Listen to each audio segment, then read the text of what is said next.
you would not hear a peep from me. Do you know what I'm saying? Like, you would never hear me talk about it. I would let everybody say what they say, and I would mind my own business. Right? But I've done the research. Like you have. You've read the stuff. You know what I mean? I've spent months doing it. So yeah, so that's my plan, is I'm gonna get more into basically doing more education and stuff. Doing more reading and showing people they want to make this a farm versus wildcrafted debate. I'm gonna really push that, and I'm gonna show them the negative aspects of wild. You know, like, it just kills me, like how they draw this conclusion that the wild is better simply because it's in the wild, and that off a rock. Off the seashore. Yeah. But I was thinking off the floor. But I was thinking about this the other day. I'm like, well, you know what? Like, what they're saying is not true. Just because something is grown in the wild doesn't mean it's a better quality. Look at marijuana. If marijuana is grown in the wild, the fucking thing is shit. There's a reason why we grow weed. What? God, no. Right? You're not lying. Yeah. You're not lying. If it's not in a good environment, oh my God. That stuff is horrible. Horrible. And so it has to be in an ideal environment. So this was one of the things that I was thinking, because I drove my daughter to Guelph. Like, it's about an hour outside of Toronto. She's got a university there. So as I'm driving there, I'm driving back. You know, I'm just in my thoughts, right? And that's what I was thinking. I was like, you know what? There's lots of other products where, or I don't want to say products, but like plants or whatever, where if you gave them the ultimate environment, they would flourish and be superfoods and have super vitamins. Yeah. Furthermore, when they talk about the commercializations of fruits and stuff, the truth is that these fruits that they grow and farm, not all the time are they farming for the best quality. They're not giving the most optimal environment. What they are doing is that they're producing for yield and growth. Yeah. Do you know what I'm saying? So they're only putting certain nutrients in the product, and they're growing it in a certain way to maximize the yield, and so it grows like that. In St. Lucia, at least from what I see, those sort of technologies are not used in the farming of Seamoss. It's almost like it's counterproductive to try and cut corners that way to mass produce it, because then the quality of the product is not the same. It doesn't come out as attractive looking, and as like part of the reason why the Seamoss is good at a St. Lucia is because it's all done by hand. It's all done with love. Do you know what I mean? And furthermore, those, like, once it gets out of the water, that's more important than whether or not it came from a rock, right? Because if I take that Seamoss from its wild environment and I don't clean it properly, or I use I don't know, there's this thought, no, there's no proof of this, but there's this thought that if you wash your Seamoss, say, with river water or tap water, like from the pipe, that the pipe water is going to strip some of the nutrients from the Seamoss, so it's not going to be as potent. So a lot of the farmers, you know, they insist on using river water or ocean water to clean their Seamoss because they don't want to do it from the pipe. Other guys don't know. There's no proof in it, right? That I can see, right? It all looks the same to me. But, you know, that could be a contributing factor. How it's dried could be a contributing factor. How much moisture was on it could be a contributing factor to the quality, more so than whether or not it was off the rock or not. Yeah, that is true. Like, and the, you know, where I'm from, like in New Orleans, the city is just the water is high in chlorine because they filter and they reuse water, so it's high in chlorine. So I don't use that to clean the sea moss. I have a Berkeley filter, and that's what I use. I use that for everything, cooking. Anything dealing with food or any drinking. I use my Berkeley filter to clean the sea moss. But yeah, it's like some things I feel like it does kind of like our water. Like I would never use that water because it's too much bleach in our tap water. Well, I can't even call it tap water. In our filtered bleach water, because it's not tap water. It's straight out of a factory back into the pipes. And when I tell you it smells like you in a pool, that's exactly how it smells. What, the sea moss? How it smells like chlorine? Like it's not pool? No, our water. Oh. The water, they clean it with chlorine and run it back through the pipe. But you know that if you smell chlorine, like that's a bad, like you should, like chlorine's supposed to be smellless. And so when you smell the chlorine, it's usually a sign that there's a lack of chlorine or something like that, or there's some other chemicals that in the play. You do have like a natural type of chlorine in water, period. Whereas wherever it's salt, it's some type of natural chlorine. Yeah. So it's natural to smell it, but the water, you go past that water, you gonna smell everybody. Yeah. Yeah. Usually as the chlorine is degrading and it starts going like sort of like, how do I say it? Because I have a pool, right? And so they kind of tell me like, when you need to add more chlorine when you can smell the chlorine. That's the sign that it's not enough chlorine in there.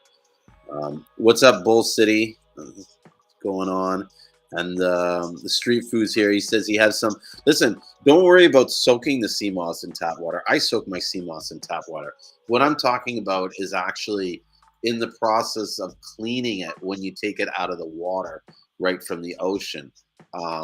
They say, or some people say, because like I'll tell you this honestly, you put 10 different farmers in a room and ask them how to process sea moss, you're going to get 30 different answers. Like everybody and their grandma has a different way of doing it. So what's right, what's wrong, who knows? So, but yeah, it's okay to soak it in tap. I soak mine in tap water. I know people will be like freaking out when I say it, but oh my God, he said tap water. I know. Listen, I grew up drinking from the pipe from the garden hose. So to me, it's like, you know what I mean? I don't know. I have a strong immune system. And like if it's tap water, I feel like that's cool. But if it's like our water that we have, oh no. Not that city water. That's like, man, I can't explain it, but it's bad. Like the water come out of our pipes, horrible. Well, and sometimes we have like a boil water where we have to like boil the water because some type of parasite or some type of amoeba in there get your nose, get up your brain, and kills you, all type of shit. That's crazy. Like that's some true shit. Like that happened. A few kids died down there because these like parasite that was in the water. It's like, I forgot what they call, like amoeba, I don't know what they call. Yeah, I think I have it. I know what you're talking about. Amoebas. A few people died, and it was like, oh, when you take a shower, don't let the water get up your nose. Like, what? But yeah, that's, man, like our water is horrible for real. You gotta watch it. Well, we have a lot of like native reserves, and that's consistent with a lot of the natives, which is crazy. Like I always say this, like, how are we able to fund money for some of the stupidest fucking things, but yet we can't Yeah, solve a real legitimate problem that affects life? And I always say this is the problem with the world is that the two major problems that I see in the world that are stopping us from advancing in like to a higher level of society is our media and our dependencies on jobs. So yeah, yeah. So the media creates a lot of fear and a lot of misinformation and a lot of distrust, all to get you glued to the TV and stuff. And there's no real accountability anymore. At one point, you had to be accountable. People expected you to tell the right information and like whatever. Now it's like, oh, well, we made a mistake. Sorry, that was an accident. Oh, we didn't mean to, you know what I mean? And it's like, okay, fine, whatever. Let's carry on. You know what I mean? So there's no accuracy in the news nowadays, and the information they spit, like even just look at how this pandemic is. It's like now people are starting to see the real truth. Like well, listen to this. Like in the last week since Ukraine's been invaded, have we heard anything about fucking SARS or SARS COVID? No, and we won't. nope, I guarantee you in like a month or so, we're going to be all back to normal. Mask mandates are going to get dropped because the news is not pushing it, right? Because this is what I see. Because everybody says there's this big conspiracy. It's not, in my view, it's not a conspiracy. What it is it's a collection of different situations that culminate to have this situation happen. It's like a perfect storm. So you got guys that are looking to make money off the opportunities of the fear, the masks, the shots, the you know what I mean. So these guys are vested interest in pushing the narrative. You've got the media that's like, when you follow the money, you find out. yeah. Well, this is what I'm saying. Follow the money. You see that the media is pushing all these fears, and then the politicians are really kind of responding to the media, right? And so they don't want to look like they're weak on this or whatever. And this is where it comes back to the job because they have their legacy to protect, or they have a promotion that they're thinking of, or you know what I mean. Yeah, They want to get a job or sit on some board in the future. So it's like all their decisions are shaped to those sort of personal goals. It's you know what I mean. Like all these people that are in power, they're not making decisions because they're the right decision. They're making their decision because it's the right thing for their best interests. Do you know what I mean? And so as long as we have that kind of environment, we're always going to have these kind of situations where like shit fucking happens. It's not supposed to happen. Like this is not logical. Do you know what I mean? yeah. So I don't know. That was a little I ranty. mean, it's just like it. You don't have enough good people at the top of any job or any type of I guess when it comes down to like or when it comes down to positions on a job. Like good honest folks don't get those type of jobs or those type of positions. But You know, but this is the thing. Even when these good or so-called good, honest people get in those positions, their decisions are going to be tainted because they're more rewarded for the decisions that are skewed towards their advance than what is right. yeah, because it's just about them advancing money. Yeah, That's why I'm saying is no honest people or good people up yeah, there. yeah, Because even if it was a good person, they'd call him a whistleblower.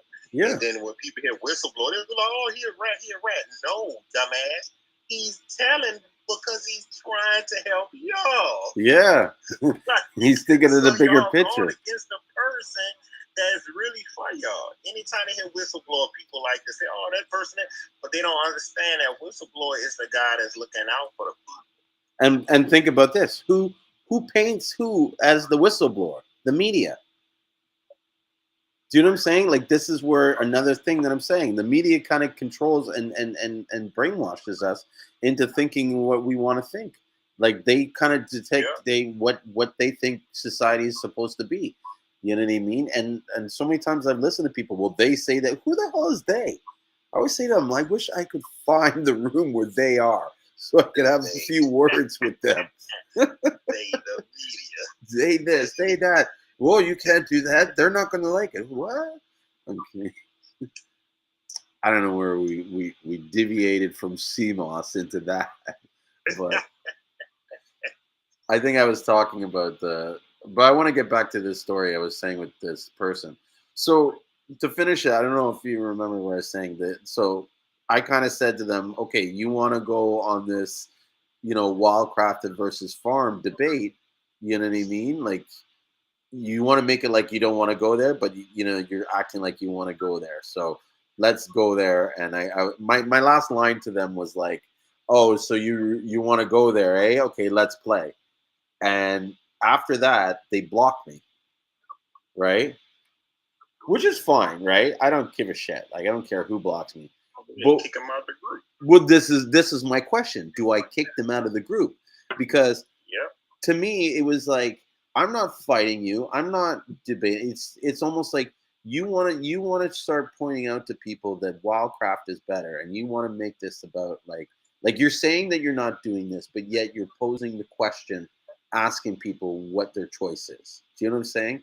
So let's go there. Let's have a discussion on the benefits of Wildcraft versus the benefits of farming you know and then that's when she blocked me, so or they blocked me. I want to reveal who it is really, but I don't know. My next step, I was going to throw them out, but then I thought, does that really help the group? Like is that really like what, because they didn't agree with me, you know what I mean? Should I you know what I mean? I Now they mean, can't sell you may CMOS. just have to restructure it, Yeah. and kind of make it more where, okay, if you have a CMAR, if you have a group like you have like a room you made, if I go in there as a person looking to buy CMOS, I want to be able to see, okay, I can get this from this person, I can get that from that person. It shouldn't be like everybody bombard me, and it shouldn't be like this person CMOS versus that person CMOS. Mm-hmm. See what I'm saying? So Yeah. if it's something like everybody in there trying to sell, like they really hustling, that can be bad, because now it's like everybody just saying what the hell they want to say because they're trying to get a sale. Yeah. And and that's it something I shouldn't be want. about that. Mm-hmm. And so that's where my struggle is. Okay, how do I take it to that next step? So what I ended up with the person is I didn't kick them out. My initial action was going to like, you know what? If you and that's the thing to me. It's like, okay, you don't agree with me. That's fine. Show me why you don't agree with me. You know what I mean? Show me the proof that backs up what you're saying. Because I have the proof that backs up what I'm saying. And so I don't have a problem with you not agreeing with me, but at least show me, like, don't just say, I'm like, well, look, the sky is blue because of the hue and this, and look at the temperature. You know what I mean? Like, I give you all these reasons why the sky is blue, and you're like, no, I think it's green. And I'm like, well, why do you think it's green? Well, it looks green to me. You see what I mean? Like, you can't be like that. Like, otherwise, and that's what I was kind of saying to people is like, look, if you don't have the ability to back up what you're saying, sit down and shut your mouth. And let those who've taken the time to learn the information share what they've learned. Yeah. Am I right? So I think one of the things I'm going to do next is I'm going to institute like what do they call it? Like right now it's almost like if you meet certain parameters, like if you've been a member of Facebook for longer than a year, if you're not a member of certain groups, then I'll let you join automatically without any approval. But I think I'm going to get a team of moderators together and basically turn on the like so that you can't just join and be a member. And then for the first initial people, I'm going to turn on like a post approval. And I'm going to make some rules. And I think one of the rules I'm going to make is like, you can't make any claims unless you have proof to back up that claim. Like if someone asks you, you got to be able to show proof. You know what I mean? This, like you said, this hustling and stuff like that, it needs to kind of, it's getting out of control. You know, and this is like those are only the people that are posting. Imagine like all the shit that's going on in the back channels where people are messaging each other, and we don't even see that activity. You know, it's crazy. So, yeah, that's what I think I'm gonna start doing for the future is put together, and I'd like to see if there's a way to make it so that you can't you can't just post an ad for your CMOS. You have to kind of like, I've seen them in other groups where they have like a for sale ad, and you have to fill out certain details, fields in that thing, and you have to. They do have a way you should be able to approve what you want and not approve. Yeah, like that. Yeah. Definitely, they have something where I can turn everybody's post approval on, so that they have to be approved for posts and stuff like that.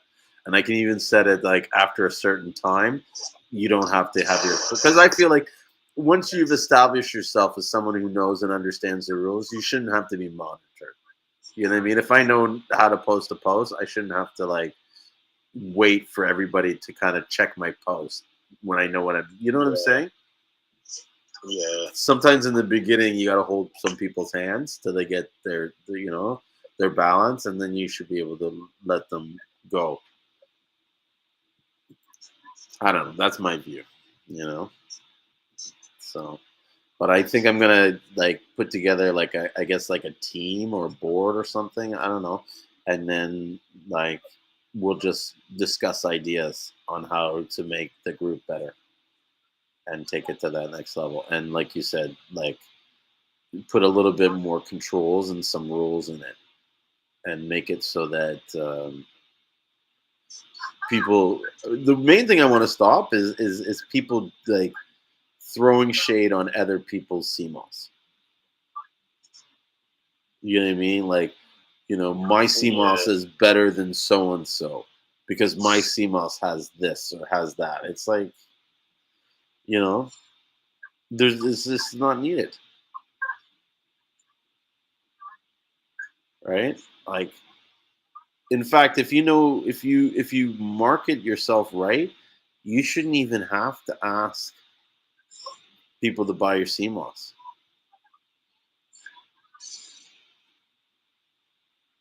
Do you know what I mean? Like, I don't really do that too much. You know, like I do call to actions, I follow the market thing, but it's not a hard sell. You like the photos or you don't. Yeah. You know what I mean?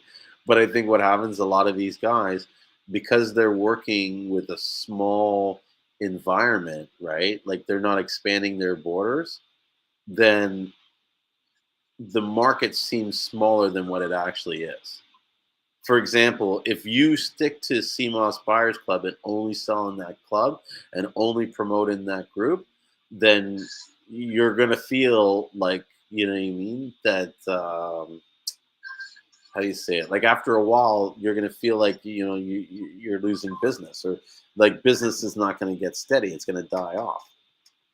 You gotta expand your horizons and find markets where people aren't all like it only seems saturated because you're in that area and it is saturated, but that doesn't mean the whole market's saturated.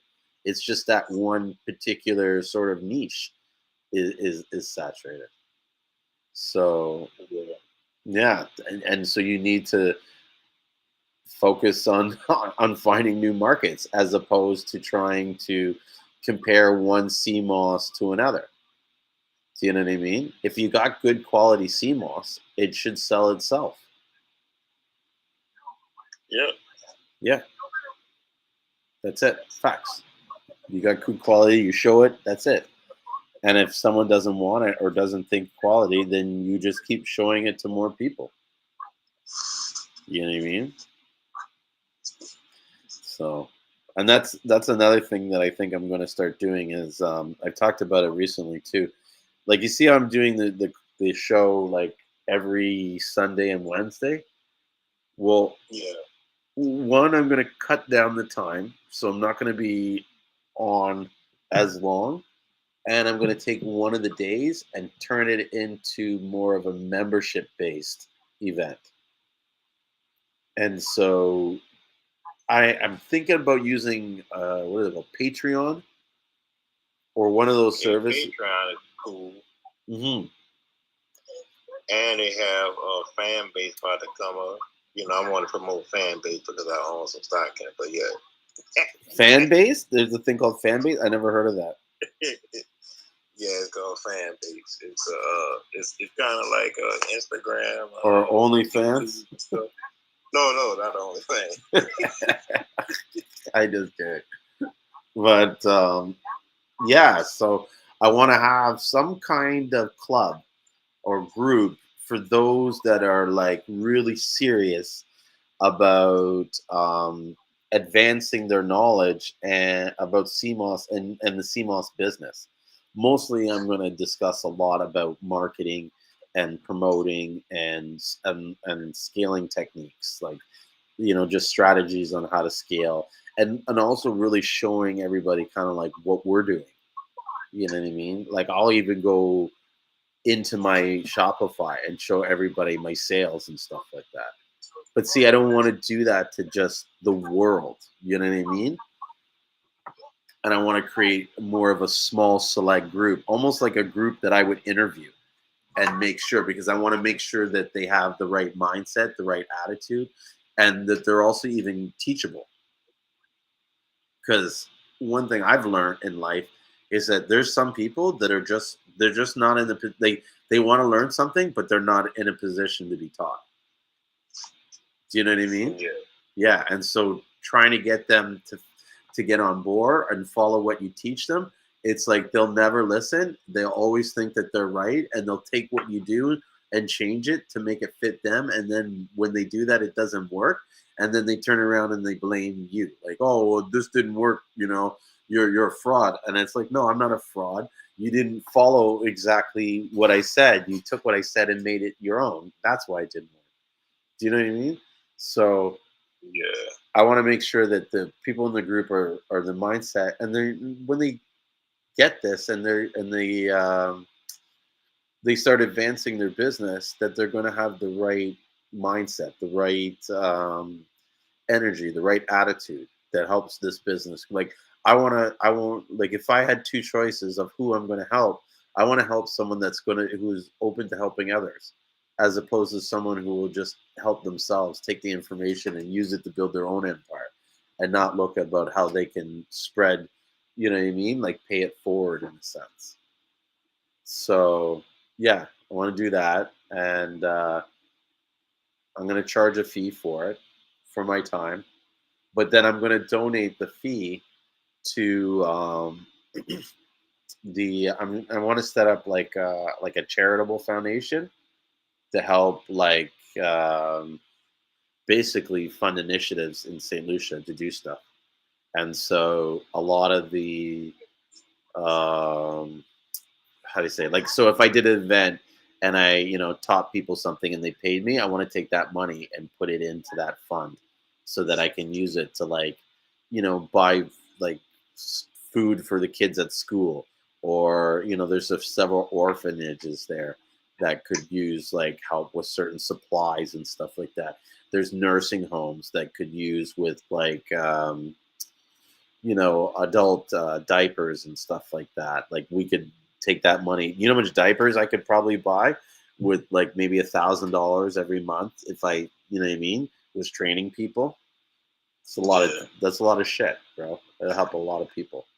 And so I'm happy to do it for free, but that was the thought that came to me a long time ago. It was like, oh, you could do it for free, but it's like, well, wait a minute. The stuff that you're doing, it's high value, it's worth money. People will pay you for it, so why are you doing it for free? You know what I mean? Just because you don't need the money doesn't mean someone else doesn't need it. You know, like Yeah. a couple of weeks ago, I watched on the news where this family, their whole house fridge fell on the mom, all this stuff, and then now they're homeless. Do you know what I mean? Like, it would be great if we could come in there and say, hey, you know what? We're going to build you a new home. The other day there was a fire. Can't remember where it was, what town, but it was like, it was a wooden structure, and it burnt down like 3 other wooden structures next to it. You know what I mean? And so now all these people are homeless. What do they do? You know what I mean? And some people get support from the government, but it's not easy, you know? So I don't know. I just feel that I've been blessed and lucky to be in this position to build this business with my partner. And, we do very well, I'd like to believe. And I feel like we'll do even better if we take some of what we were blessed with and extend the blessings to other people. So that's what I'll do with the with this I don't know what you call it, like a mastermind club or something like that, to talk more about marketing and stuff like that, because a lot of it is just like in this business, it's just having the confidence to believe that it's going to work. You know what I mean? And sometimes for some people, they need to hear it from someone who's done it to be okay. You know what I mean? I get it. And that's enough to sort of eliminate their whatever fears they might have. So that's the plan. That's the idea. We'll see. I guess it's gonna have to happen in phases and stuff like that. But let's I don't know. Let's change the subject. Let's talk about something else. What have you been up to? Have you been making any new products with Seamoss or any herb stuff? Who, me? Yeah. Oh, all the stuff for myself, but no. Lately, I've just been trying to juice. So I've been trying to juice because it's for trying to get back health. I gained all this weight out here. Oh yeah, sitting in the truck. Yeah, I'm about to really start juicing and working out like I used to. Like, even if I have to work out up in here, I can prison style workout. Nah, but I can work out, up in here because I don't want to go outside the truck stop.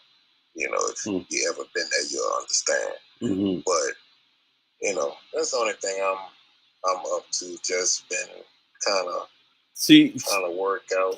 So you mean your trailer has enough room to have to stand up and work out in? Like, seriously? Yeah, I mean, I got a bunk bed up in there. So wow. I've never been inside. I've always been curious of what it looks like inside. But the way you describe it, it's almost like there's it's like the TARDIS. You remember Doctor Who? Oh, yeah, that's my show, man. Dude, I was the biggest Doctor Who fan as a kid. I took a picture with because I went to Comic-Con a few years ago. I took a picture of the guy that was on it, the face of boat, the big head that's inside that container. I took a picture with that, like a little model of it at the little Comic-Con place. That's crazy. Nice. No, I used to have a dream of I wanted to have my own canine. Remember the dog, the robot that he had? Yeah. Yeah, that was me. I tried to build my own canine, and you could probably build it now with off the shelf parts and stuff. But back then that was impossible. But I was a big geek, dude. I had all the experimental kits. My uncle, he really set me off on the technology. He gave me this 2001 experiment kit, electronics experiment. So I could do stuff use a photosynthesis, what do they call it? Like a photocell, so that if someone opened the door, it would make a noise or something. Like if light hit the photocell, it would make a noise because, this and that.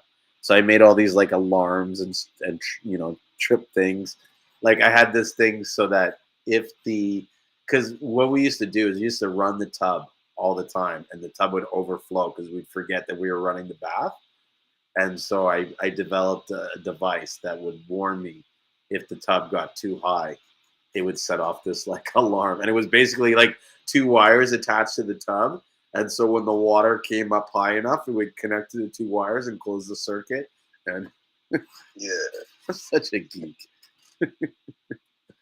Yeah, that was me. Yeah. So. Yeah, so I used to like all those science things back in the days. My mom Mhm. used to give us a lot. I mean, it was, so I got brothers and sisters, so, you know, we used to deal with a lot of stuff. Were you into computers a lot? Yeah, I got into computers later on when probably like probably like 99 or 98. I got into computers. Oh, okay. Because I used to copy all my own games. I was like, I didn't have money for that. So when like the counters came out, like the CDs, I used to burn everything. Yeah, yeah. Like I had everything, and if I couldn't burn it, I used to get it from this guy for like $2 a CD. So each week I save like $25 or $50, and I'll buy all my CDs from this guy if I couldn't copy them and burn them myself. I buy from him, but then I just create copies from that. And, you know, I used to just sell them and trade them to people online for different software and stuff like that. You know, before Bitcoin, you had to bid in this chat room. You had to bid for different, you know, programs and software. You know, before it was like Fireshare, whatever it's called.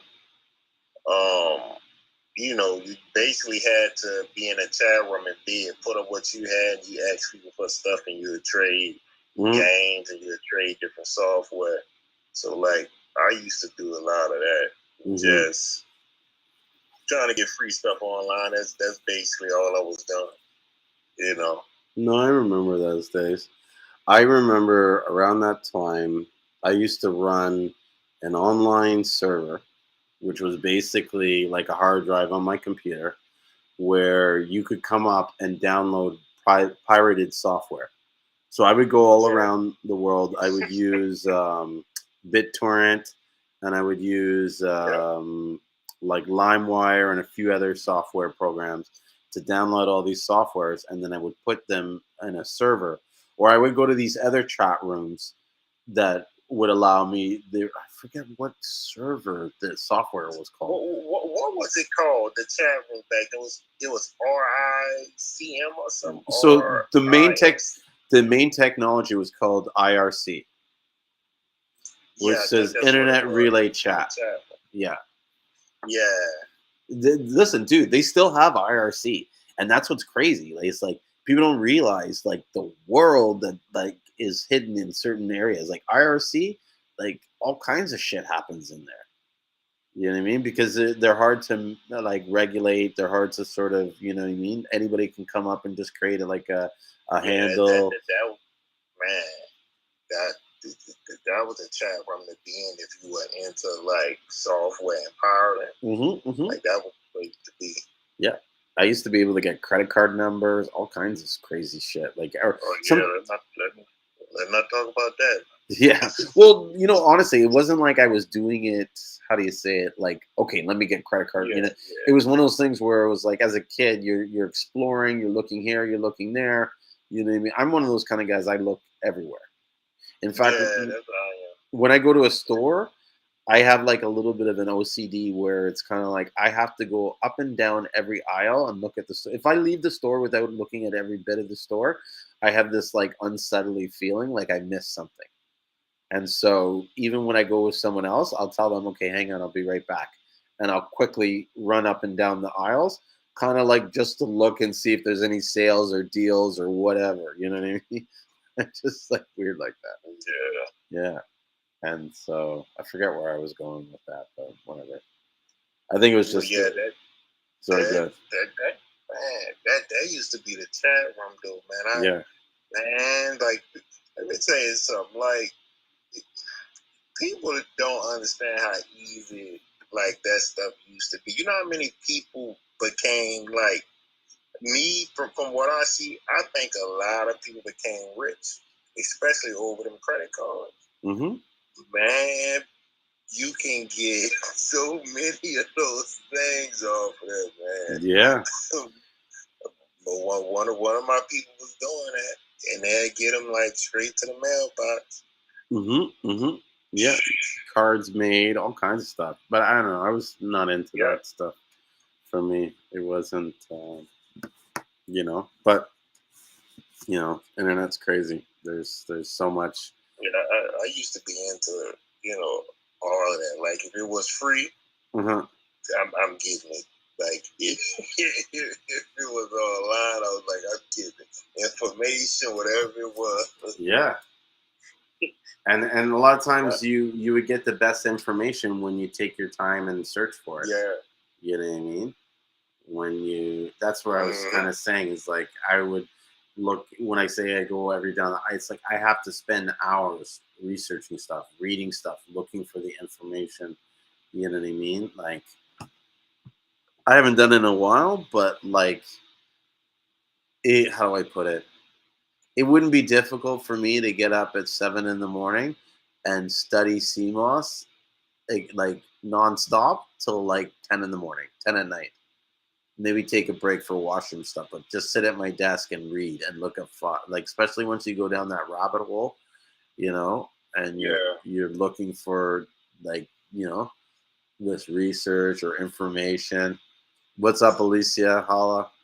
Yeah, once you stumble upon something like especially real information, you can't stop like getting into it. Mm-hmm. Mm-hmm. Totally. And yeah.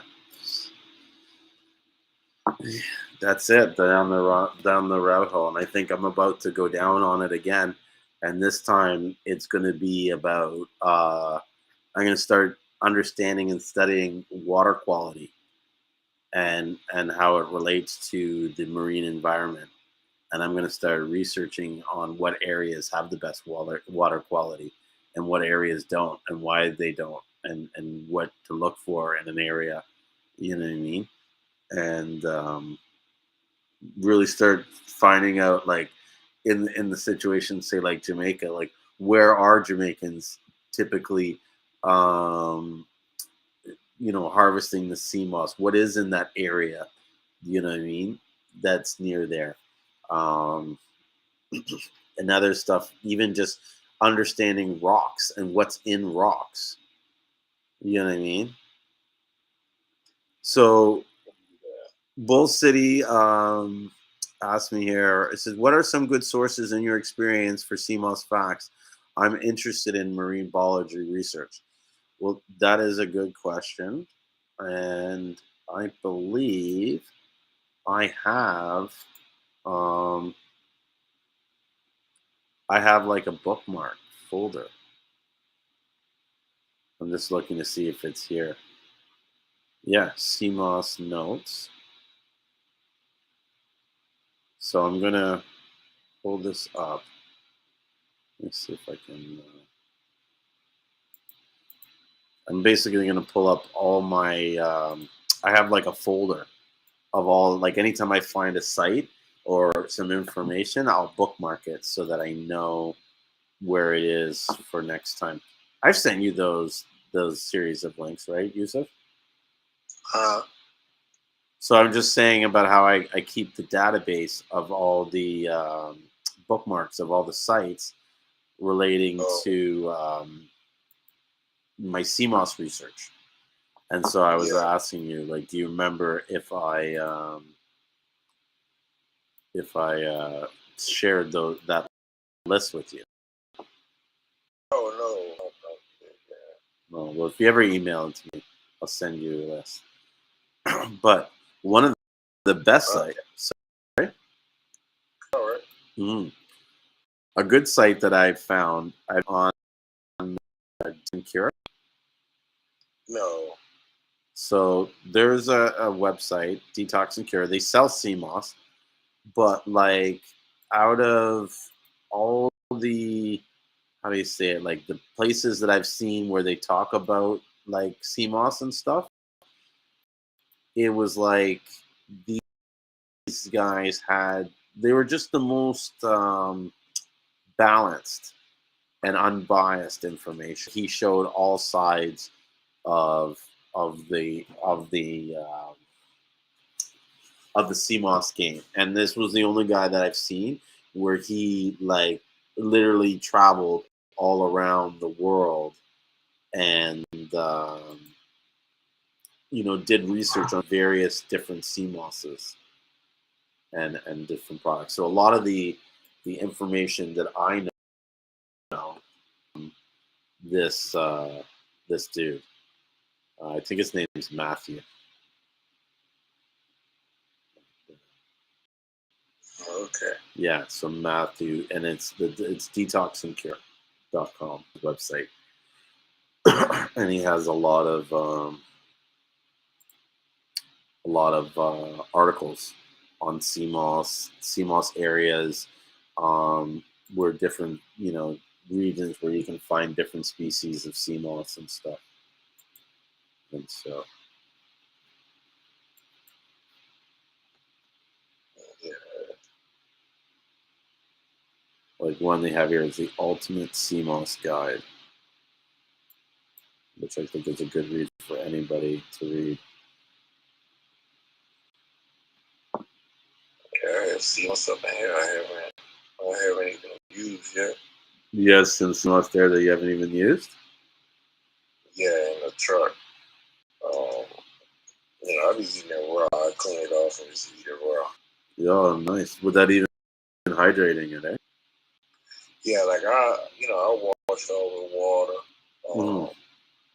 And then, once I get all the salt off, I just put it inside of a water bottle, Mm-hmm. And just pull it out. I just chew on it like that. I drink the water, and then after I'm finished, I just eat the sea moss. Mm-hmm. You drink the water that the soaking in? Yeah, like once I clean it, I take a bottle, because they keep a lot of water bottles in it. Mm-hmm. So I clean the sea moss off, clean all the salt off, and then I stuff it inside of one of my bottles and just put the water in it. I drink the water, and then I just on the sea moss. I eat the sea moss like that. Oh, that's cool. That's the easiest way for me to do it up in here. Yeah, it's almost like it creates almost like a CMOS, like I don't want to say tincture, but you know what I mean? Like let me say it. It's like the putting it in the water, like it infuses it. Yeah, you can taste it. It tastes just like. Mm-hmm. Yeah, it's just a light CMOS. But yeah, I use it because I like how it is somewhat coat to stomach. I like the fact that it kind of soothes your stomach. Especially if you had something bad out here.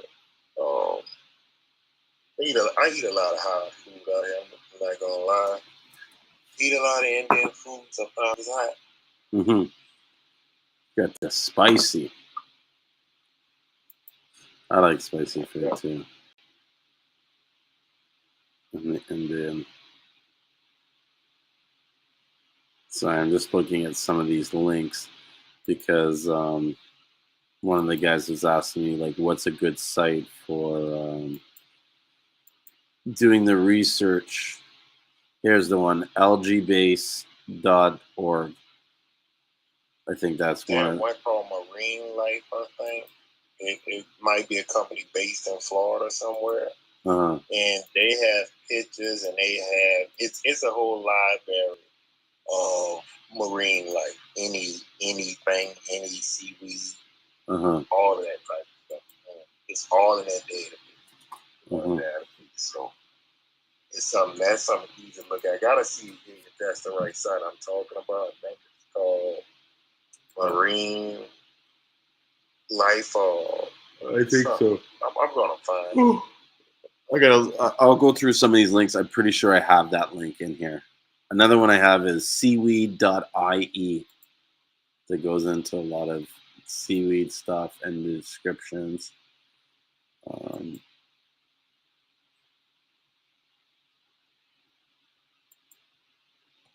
There's Science Direct. That was another site that had some information, a lot of information on Seamoss. And that's another thing too. People need to realize that even though we call it Seamoss, it really is a seaweed.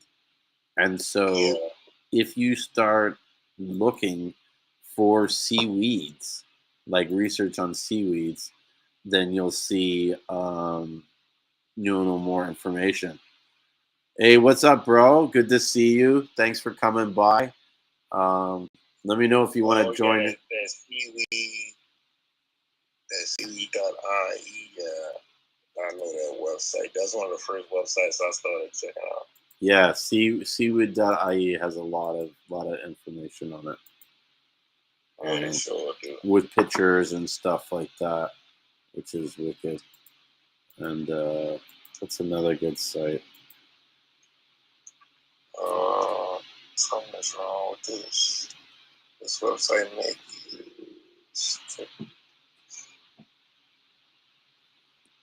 Let's see here.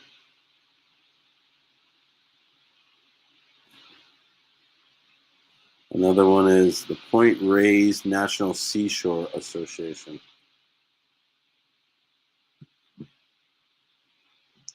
So, Alex, you said you're down to join the live, but I'm. Okay. Sorry, I didn't understand. So yeah, hit me up with a message and let me know when you're ready, and you can join in the live. I got a guy who I met recently. Really nice guy. His name. It says there Alex IOU, but I don't. I think it's just Alex. But he has a business running Seamoss gels, and he does very well with this business. Really exploding. I feel like, I talk about him to a lot of people because I feel like it's an inspiration to show people like I'll say this: when I saw what he was doing and the numbers he was doing, I was like, shit, I need to step up my game. You know what I mean?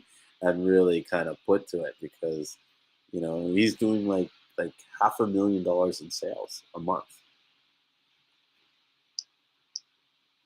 Oh man, come on that dude, bro. Come on now, man. What you doing? Yeah, this is what I'm saying. $500,000. But to me, it's like once I see someone doing it, it's a matter of me just figuring out how they did it or what did they do to do it. You know what I mean? And then you can copy that, and you should, in theory, get the same sort of results if you apply it properly. You know what I mean? And so, like I said, he's a great inspiration to other people to kind of, you know what I mean? Really, like I don't think there's enough people that are fully committed to this business. Like there's too many of these sort of, and I mean it's to each his own. I'm not hating on them, right? But it's just there's too many of these people that are like almost like part timers, and so they're almost missing out on a great opportunity because if they just took a little bit of a risk and sort of committed a little bit, then they would. They would push themselves into areas that they didn't believe were possible to be pushed into. Like many people never find their true calling because they just don't push themselves to grow into that space so that they can be ready for what their true purpose is supposed to be. Yeah. So another link here is Life Science. I forgot all about that website, seaweed.ie. Yeah. Yeah, that's damn near like one of the first websites been on, and they have links to all the other websites as well on there. Yeah, that was one of the things that I felt was like a good about them, is that they had, like, the source list where they could back it up with the stuff that they were saying. Here's the Marine Education Society of Australasia. So that's mensa.edu.au, and it's basically, it goes into the I guess it's the University of Marine Life. So they're talking about the different algae in this one, what their structure is, how they work, Yeah. Damn, they really got a lot of links on this website. Mm-hmm.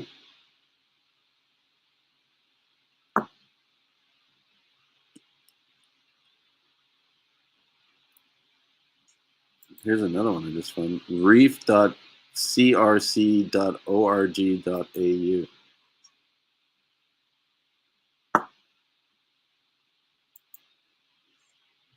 Crazy thing about sea moss is, well, seaweed, period. You can use that as a fertilizer for your plants if you're growing plants at home. Yeah. Real good fertilizer. Some of the most expensive like fertilizer you can get out the store is made with seaweed. Most are organic fertilizers, seaweed. Real good and nutrition. Oh yeah. In fact, in St. Lucia, there's a guy who started a company that's like internationally recognized or whatever, and he uses sagassum to create fertilizer. I think it's called agro something. Okay. Agroponics? No, it's not agroponics. They even have the dog, sea stuff on it. That's crazy.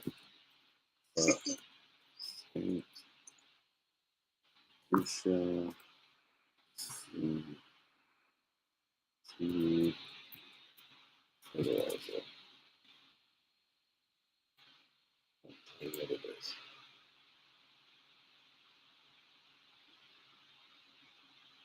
Alagas. That's it. Alagas Organics.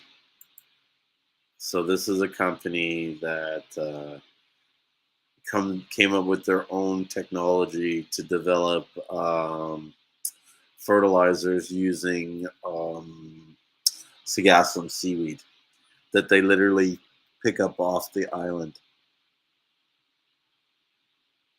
Okay. Yeah. And so, yeah, they use that to create the fertilizer and reduce the, all that sagassum that is like, oh, it's so horrible.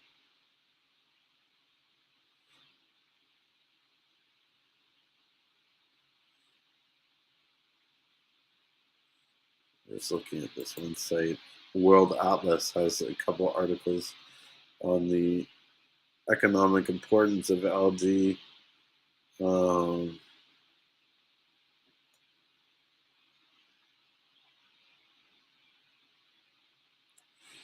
Says algae is especially seaweed is used as feed for a variety of animals.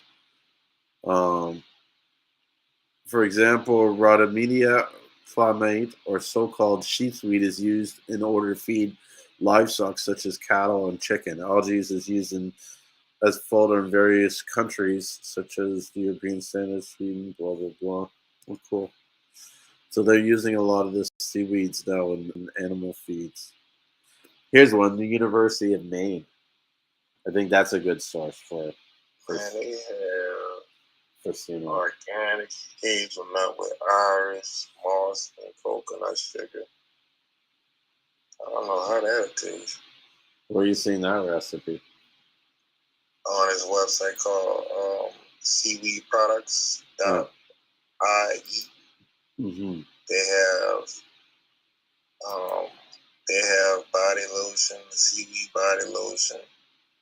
They have the shampoo, deodorant, deodorizer for feet. They have all types of stuff on here. Oh wow. So yeah, that website sends you to a lot of stuff, man. I see people have soap just like the soap that you collect from the sea moss. They have the harm free, vegan from wild ocean seaweed soap for baths. Oh, that's cool. Oh, you ought to see the price on it too. Oh man, it ain't no bad price.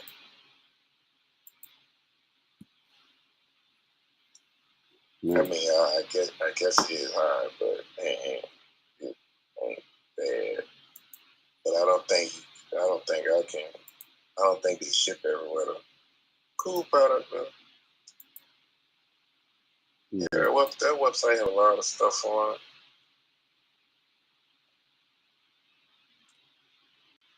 There's a Semitic scholar.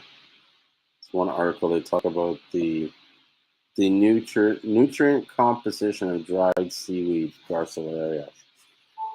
This I did it on my research because I was like looking and looking for evidence that confirms that there is such thing as 92 minerals. And based on my research and the things that I've read, I don't think it's possible.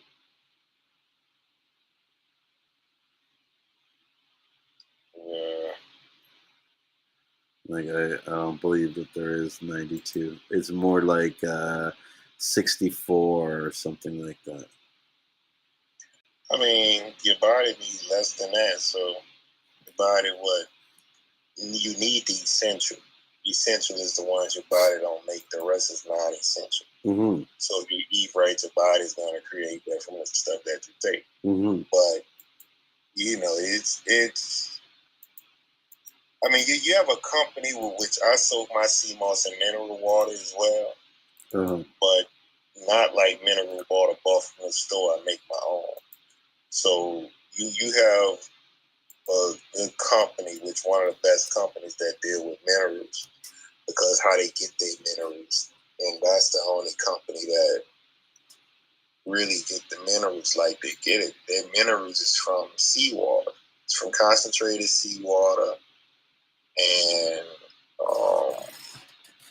like it's really concentrated, and it has all the different minerals in it. The company's called Trace Mineral, and that company makes real, they collect real minerals. So I use that, that stuff, and even on that you can see all the minerals, non-essential and essential minerals that they have. Mm-hmm. And that should be on their website as well. I think it's called Trace. I think it's called Trace Minerals or Trace. I'll have to Google that. Let's see. And they sell it.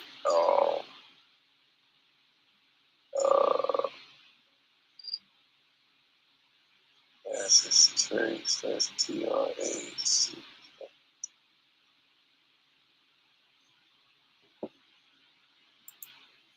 Well, I kind of like in some ways have to thank this person for like pushing my buttons like the way that they did, because now it's like, not to say that I was comfortable, but I wasn't really on the game. Do you know what I mean? Man, you've been too nice to people, man. Yeah, Been too nice. I have been. I get that, and what I've realized now, it's like, huh? Sorry? No, I'm saying you can't help everybody. No, you're right. But what I'm seeing too is just like what I want is for people to go out and sort of figure out the answers for themselves. And what I see, and then especially from the people that are selling the product, right? It's one thing if you're consuming it, you're buying it, and you know what you know, and it's not a lot. But if you're selling this product, you know what I mean, like, and you haven't spent like an hour or two even grazing some of these websites that I've just pointed out. Like if you're not familiar with seaweed.ie and stuff like that, like should you really be stating your opinion about what you think about CMOS? Like you're not qualified. You don't know anything. You know what I mean? What have you read? What do you know about CMOS? Do you know what I mean? Like, do you know that it's a red algae? Do you know it's a brown algae? Do you know what I mean? Even what is an algae? Like, some of these guys don't even realize it's an algae. They still talk like it's a plant. Yeah. Do you know what I mean? And so I've kind of like stepped back and let people do what they do because I'm not one, you know, someone taught me like, don't take food out of other people's mouths. Do you know what I mean? Like I'm not here to start smashing people's livelihoods, but when I see other people's livelihoods being threatened, then you know what I mean. Especially when I feel like it affects a great amount of people in St. Lucia. You know what I mean? Because there are people that this is their way of life. This is their living. You know what I mean? And is it fair that someone goes and spreads information that they haven't researched or looked at to know whether it's true or not?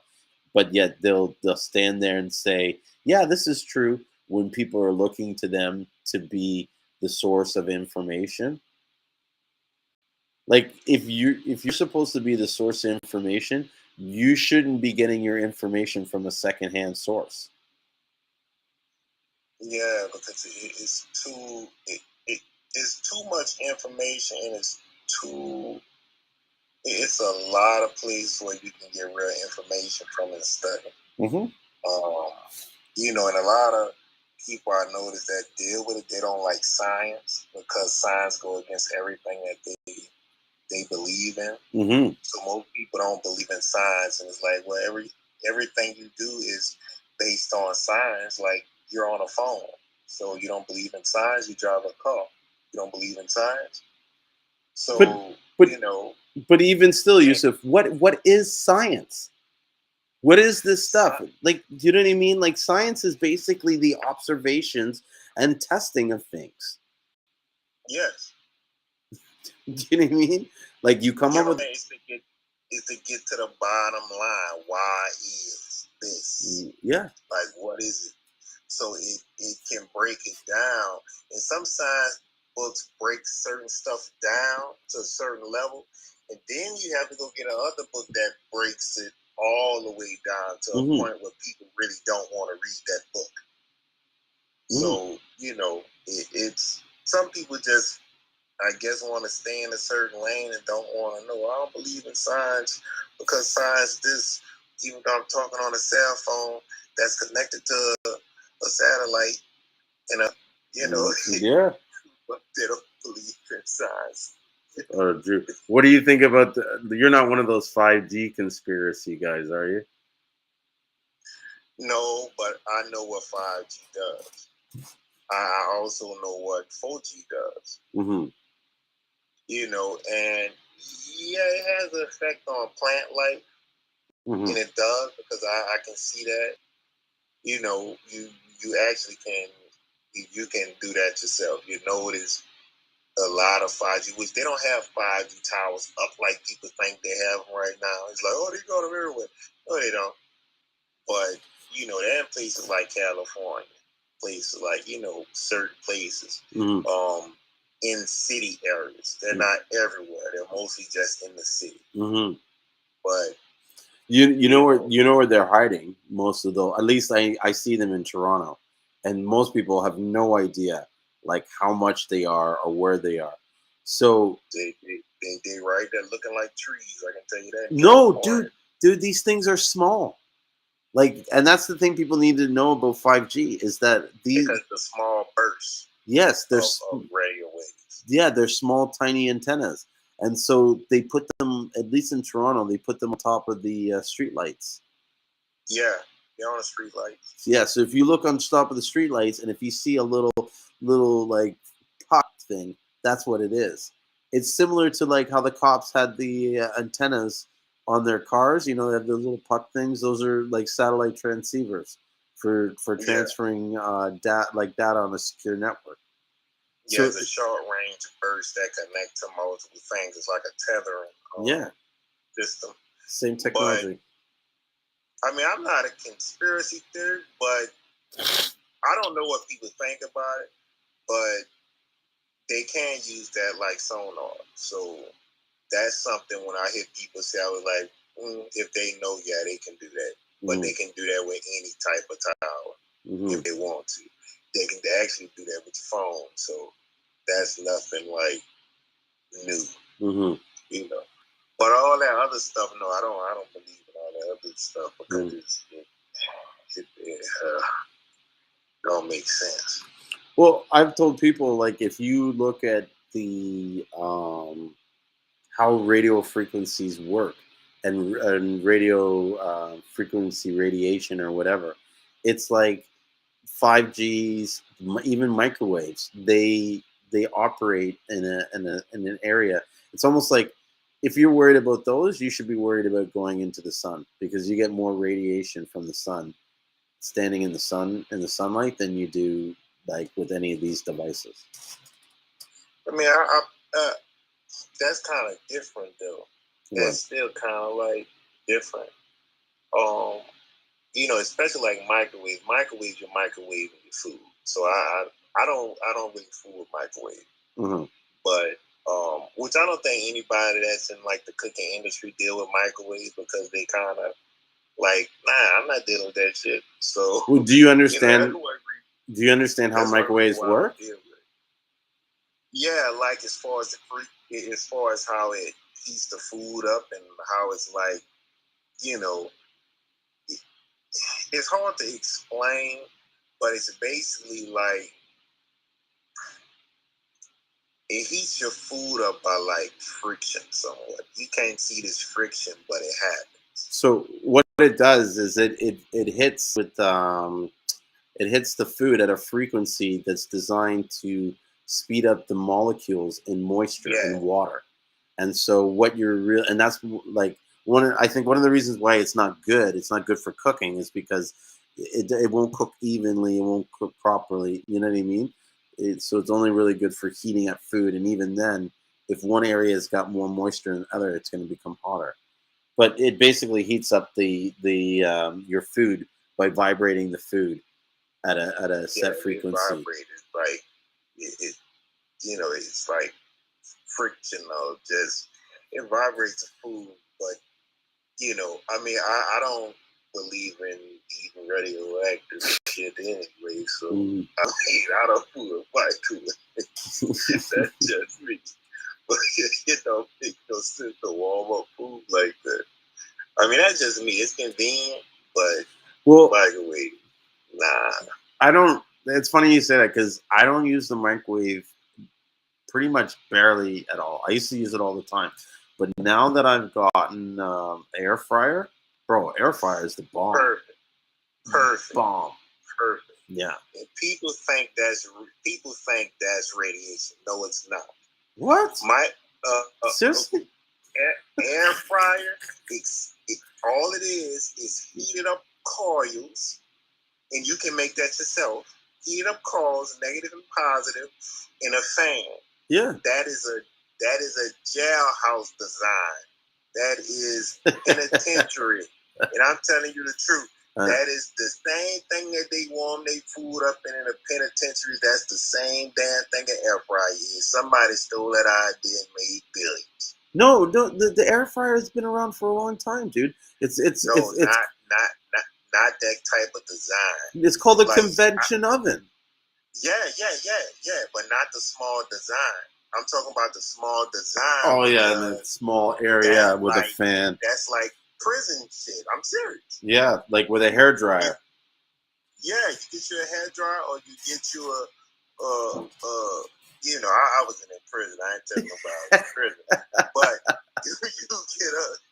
you get an iron and you use the air, and I was like, man, that's like some prison. I just called it prison because Some it's ghetto, like, fabulous. but yeah, the air fryer is one of the best things you can use, like hands down, hands down. You can cook anything. You can bake cakes in there. Yes. So I mean, the air fryer, I think that's probably gonna make the microwave seem like it's gonna be obsolete soon. It is, bro. Because like I said, I barely use it, and I bought a new stove last year, and we paid extra to have the air fryer component to it. Hold on, you bought the oven? Yeah. The convection oven? So I have an LG oven that has Oh man, you rich. it. What? No. That was a mistake. It just messes. It's like, what are you talking about? I got it at Costco. Oh man, you go to Costco? Oh man, you rich. No, you got Costco right around the corner from me. Yeah, man, got it at Costco. You know what it is? We're just really good fucking negotiators. Dude, I never pay full price for anything. Like, it's rare that I pay full. I shop at Winners, straight up. I've never shopped and bought full retail price on any clothes all my life. That, like, the thought of that just makes me feel sick. It's like, what? Why would I do that? You know what I mean? Like, I've always bought surplus stuff used. I don't like buying brand. I'm cheap. I'm really cheap. Yeah, like I usually I get it from the restaurant. Yeah, that's what I usually do. Yeah. I was like, oh, they order new equipment, all right. And the restaurants, they order new equipment just cause. I was like, okay, they order new equipment. I know what other new stuff going. Yeah. Getting back out the back door. Yeah. It's like, where did that oven go? I don't know. I think it was broken. They threw it out. Everything's broken. You said walking by the street with a fry on his back. But speaking about throwing stuff out, have you ever looked at that industry? Dude, that is a fucking money-making industry. It's ridiculous the amount of shit that people throw out and that can be resold. Bro, look, when I was at the Hilton, we threw away the flat grills. We threw away all the deep fries. Mm-hmm. We threw away everything in the kitchen just to bring brand new stuff in there. But the stuff we were throwing away, it was still brand new. All that stuff is like industrial stuff, and the shit is made out of stainless steel. Everything. Mm-hmm. So it's like you clean it, shine it up, it's brand new. Resell it. But and people just used to come get it. They just used to come get it. I'm like, man, if I had a place to put it, I would have took all that. I probably would have my own restaurant right now. Bro, you know how much like because I've been in that industry. It's a serious, and the reason why is because it costs more money for them to throw that stuff out, or for them to repair it, or it costs them more money to kind of fix it and resell it than it is for them to throw it out. Furthermore, it costs them more money to throw it out for them to just give it away. So a lot of times they'll get the stuff and get it, you know what I mean? But my cousin worked as, he still does it, but he's been like a dump truck driver or whatever. You know, when they take the bins and they dump the bins or whatever and stuff. So he would work for these department stores, and he can't do it now because they passed something where it was against. But there was a time where like no one knew about the stuff, and the guy had like 10 bikes, 6 chainsaws. Like, you go to his house, you're like, give me one of these. lawnmowers. What the fuck? You got 6 of them. Sears used to do that. Yeah. All they display stuff, Sears will throw it away. Yeah. And they'll break it. I'm like, why do that? I see why y'all going out of business. Yeah. You know, they'll rather take it. Amazon does that now. Mm-hmm. They'll take the stuff, break it, instead of putting it on clearance sale or just simply giving it away. Or liquidating it. Yeah, liquidating. Like, I understand you don't want to give it away because, okay, now you give it away, nobody's going to buy it from the business. Hmm. But at the end of the day, liquidate it. Put it on a sale, clearance, whatever. And bro, you know, don't just break it apart. You know, you'd be surprised the amount of shit that people buy online. Like, so one of the things we did recently in the warehouse that I have, and in case anybody's ever seen it, like, you'll notice there's all this shit in the warehouse. So we split half of that warehouse with someone else, with the landlord. So the landlord has got his own stuff. He runs a demolition company. So he's constantly bringing in stuff that he thinks might be worth money or whatever, from the places that he demos or takes over. And so what we did, because we would start seeing that stuff there, so I was like, well, let us sell it. Because I'm like, what are you going to do with it? He's like, I don't know. We're probably just going to end up throwing it out, right? If you know anybody who wants to buy it, let me know. So we, basically took photos, put them online, and we're selling them on Kijiji and Facebook Marketplace. And we worked a deal with them where we're getting half the money, and he's getting the other half, and we're taking that money and sending it down to St. Lucia to donate, right? But like, it's been a week and we've already made like over $700 gross, just putting stuff, garbage, like, well, not to say it's garbage, but stuff that you're just like, people want this stuff, like, you know what I mean? Kids' chairs or stools, or like a used what do they call it? High chair, huh? Yeah, simple stuff. Yeah. And people would rather pay, say, $20 for it than pay the $60-$70 for it to be brand new, because they're only going to use it for a few months and whatnot. Especially kids stuff, like when I was young, all that stuff was like hand me down. And baby stuff never went bad because it was for babies. They don't mess up anything. So my mom would wash that stuff and clean it, or like the chairs she had for us. They'll hand that down to somebody else, and then they'll do the same thing. Now it's like, not too many people do that because it's like, oh, I want to have it. I'm about to go get everything new. I'm about to go get Nike high chairs. But so yeah, it's like, for what, 6 months, so that people, this is why God's telling you to be humble. Like, to stop worrying about your pride, because it's that, you know what I mean? It's your pride that's going to get you, it's going to set you off your purpose or your journey. But one of the things that we used to do when we were younger, when my kids were younger, is, I don't think a lot of people know this, but like, on eBay, you can find lots of clothes from stores that were like, went out of business. They're called like seconds and overstock and stuff. And so we would buy, like, I don't know, maybe like 60, 70 outfits and pay like $30 for them. Like, it was like ridiculously cheap. You know what I mean? For all this clothes. And then, what we didn't like, we just resell it. Yeah. You know what I mean? So you buy that one, and so it's a big market now to buy this overstock stuff, and then go sell it online. And I don't understand, like, whenever someone kind of complains to me, but like, they're saying, oh, I can't afford this, I can't afford that. It's like, well, what are you doing? Like, what are you doing to make your money? And why aren't you, like, the environment that we live in today is so, like, there is so much opportunity that it's like, if you aren't seeing the opportunity, it's because you're not trying hard enough. Yeah, or like, they just don't know.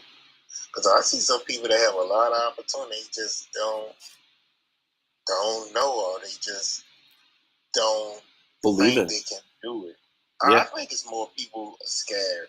Yeah. You know, they're scared to fail at something, or they're just scared to leap out there, and they don't really believe in themselves as much as they should. Yeah. No, it is. It's 100% that. And I think one of the causes is television. It's the media, because we watch these shows, and in these shows they have these like scenarios where these things, the shit never happens in real life. That's why I tell my kids, I'm like, whatever you see on TV, it's not real. Even the stuff that they pretend is real is not really real. You know that, and you know when I discovered that? You remember that show Big Brother? Oh man, yeah. You remember they used to have the like Big Brother After Dark or something like that? Yeah. I remember I got a free count or something happened where I got access to it because there was no way I would pay for it. I'm too cheap for that. And I watched it, and it was like for 10 minutes I watched it and I turned it off. I was like, this is ridiculous. And it was because it was so boring. Because you're just sitting there watching people like eat soup and you mean like wash dishes or something like that. Yeah, And they ain't doing nothing. And so that's what I mean. If TV was like real life, no one would watch it because they get bored of it. But so they create these conflicts and they have these conversations, and you know what I mean, issues that where it's like you can clearly see this is the solution and answer to the problem, and the actors, the characters will dance around the obvious and go for something completely stupid. You know what I mean? So it's all like, yeah. So it's no wonder that people have this fear. You know what I mean? The biggest thing is I feel like we've created a society where people are afraid to make mistakes. Yeah, like people think making mistakes mean you failed at something, and even if you can't look at a mistake as a failure. No, because you might make mistakes. You can make a mistake any day, every day. And that's not a failure. No. Most people, if you dream big and if you knew you couldn't fail at what you do, then you'll do it. Like if you knew you can succeed, if you know you can't fail, then you can do it. Most of us don't know that. Like most of us, we wasn't taught that. We didn't see people like us on TV ever succeed in anything. It was always good times. It was always like shows where it was like, okay, we at the bottom of, it never was like anything telling us we can do what we want to do or what we dream. So I kind of understand why people don't think they can do stuff, or they don't think they're talented enough to do things, because they never was taught it, or people never told them, But I agree. I kind of see kids. I see kids. More kids are already feeling like that even before they're in the teens. They already feel like they can't do anything. No. You're so right. That's messed up. Totally messed up. Mm-hmm. No, it is. It's super messed up, and I don't know. It's part of the reason why I do a lot of the things that I do, because I'm hoping that people will see what I'm doing and see that it like almost be like, well, fuck, if Julien can do it, then I can do it. Because that's what it takes. And in some ways, I show everybody what I'm doing because I want them to copy me so that they see this is how it was done. You know what I mean? This is how you do it. And I'm always willing to spend time to just kind of help. Like, I honestly think that, like, I feel like we as Black people are not doing enough to support and help our fellow Black people. Yeah, we not. No. I was just speaking to my brother about that today. Mm-hmm. And it's messed up, like, because I was thinking about getting back into food, me and him. Mm-hmm. And I'm like, we can do food and we can sell this, but it'd be hard trying to cater to my people. It'd be hard trying to get them to come to me. It'd be real like hard, Mm-hmm. you know, and it wouldn't be that safe, you know, especially because the city has a lot going on. There's always something happening. So it wouldn't be really like safe because the young kids down there are horrible. So, you know, it's just us trying to figure out where we gonna be at or how we gonna do it, and Mm-hmm. you know, it'll be hard, you know, cause our own people, you know, not saying they wouldn't support us, but the stuff they bring when they support us would be horrible, Mm-hmm. you know. It's just it's too much, you know. It's too much stuff going on in the city. I don't know if it's drugs or just people want to murder each other. It's so crazy. I don't understand that. Like, I love my life too much to, you know what I mean, and love other people's life too much to try and, like, you know, hurt someone else's life, let alone my own. Yeah, that's like that. That's what we face, and it's like, should we cater to our people, or should we cater to everybody, or should we make sure what we do is in a certain area so we won't bring certain crowds to us? Certain crowds won't come to us. So, you know, it is, man, it's messed up. Like, well, it's messed up. Well, you always got to ask the question why. Like, I always tell these kids that I kind of mentor or help out, you know, if you don't know why you're doing something, you shouldn't be doing it, right? But if you understand why you're doing it, so in the case like, should I, serve my own kind? Well, why do you want to serve your own kind? Why do you want to only serve your own kind? Do you know what I mean? And I can't answer that question. Like, only those in that business, but you got to ask why, because maybe it isn't good beneficial for you to serve your own kind. You know what I mean? Like, I always have this situation with real estate where, a lot of my family members have used other agents. And so people are like, well, how do you feel about that? And I'm like, I don't give a shit.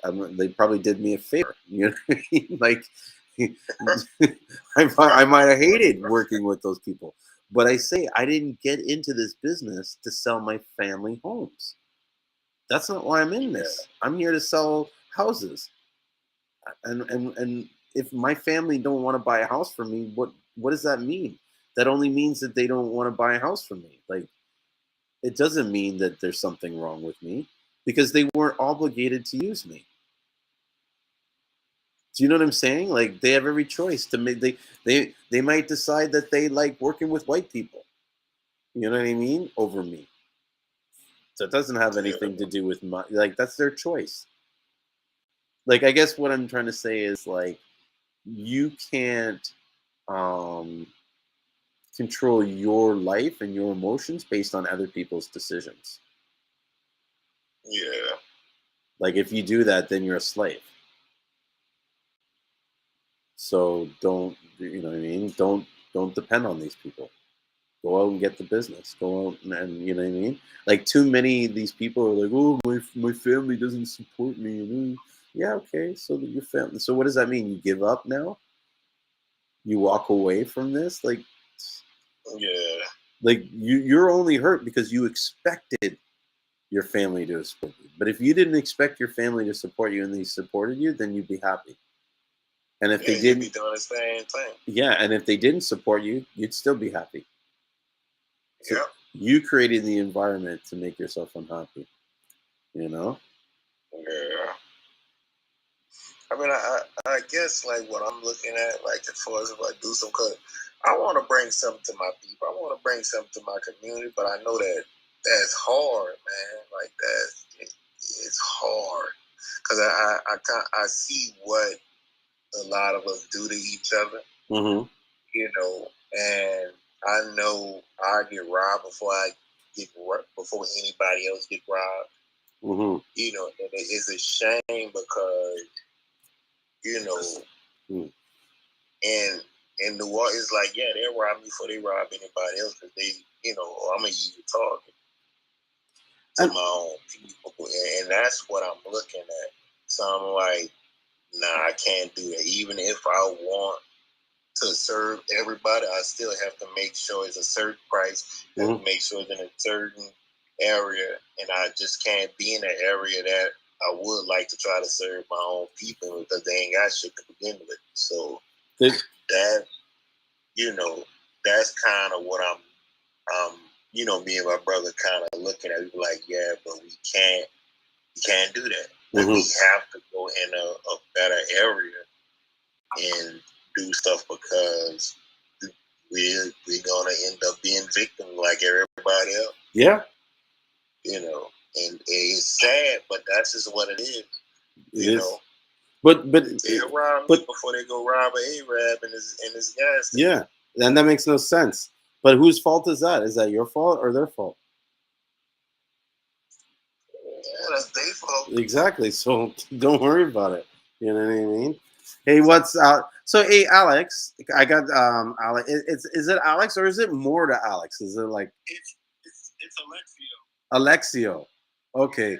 Oh man, you got that totally wrong. Yeah, so bad. I butchered it. So Yusuf, you remember the guy I was telling you about that did the big numbers on the sales? The Seamoss shell. This is Alexio that does it. He does extremely well. And it was so funny because I got to tell you this story. When he called me, like I had this message that I put out to kind of give people like, oh, if you have questions about scaling, how to boost you know what I mean, the market, this different strategies. And so he starts. So I'm like, tell me a little bit about your business. And so he's like, well, you know, I got a team of 40 and, you know, 10 of them are customer service. And I'm like, whoa, hold on. Like, what? 40? I'm like, how much is your sales? Because in my mind, I was just like, how are you paying 40 people? What the fuck? And so he tells me the sales and I'm just like, bro, like, do you really need my help? Like, you're doing amazing, you know? Yeah. Pardon? So how's business going, Alex? Or Alexio, sorry. Yeah, no, thank you. But yeah, business is growing really well, man. We're a year and a half in now, and we've been growing every month, man. And February, which is the shortest month of the year, we had our biggest month to date. You know, so it just shows that our organic outreach, our paid outreach, everything is kind of coming together. You know, but there's so much I'm not doing, and so much things left on the table. And so I'm just really excited to just keep building. And it's just really great to connect with. What really got me interested in even reaching out to you was how incredibly smart you are and how like detailed you are. Because I'm a nerd. Yes. I'm an engineer major. I worked for NASA before I started this business. I'm all about numbers and science.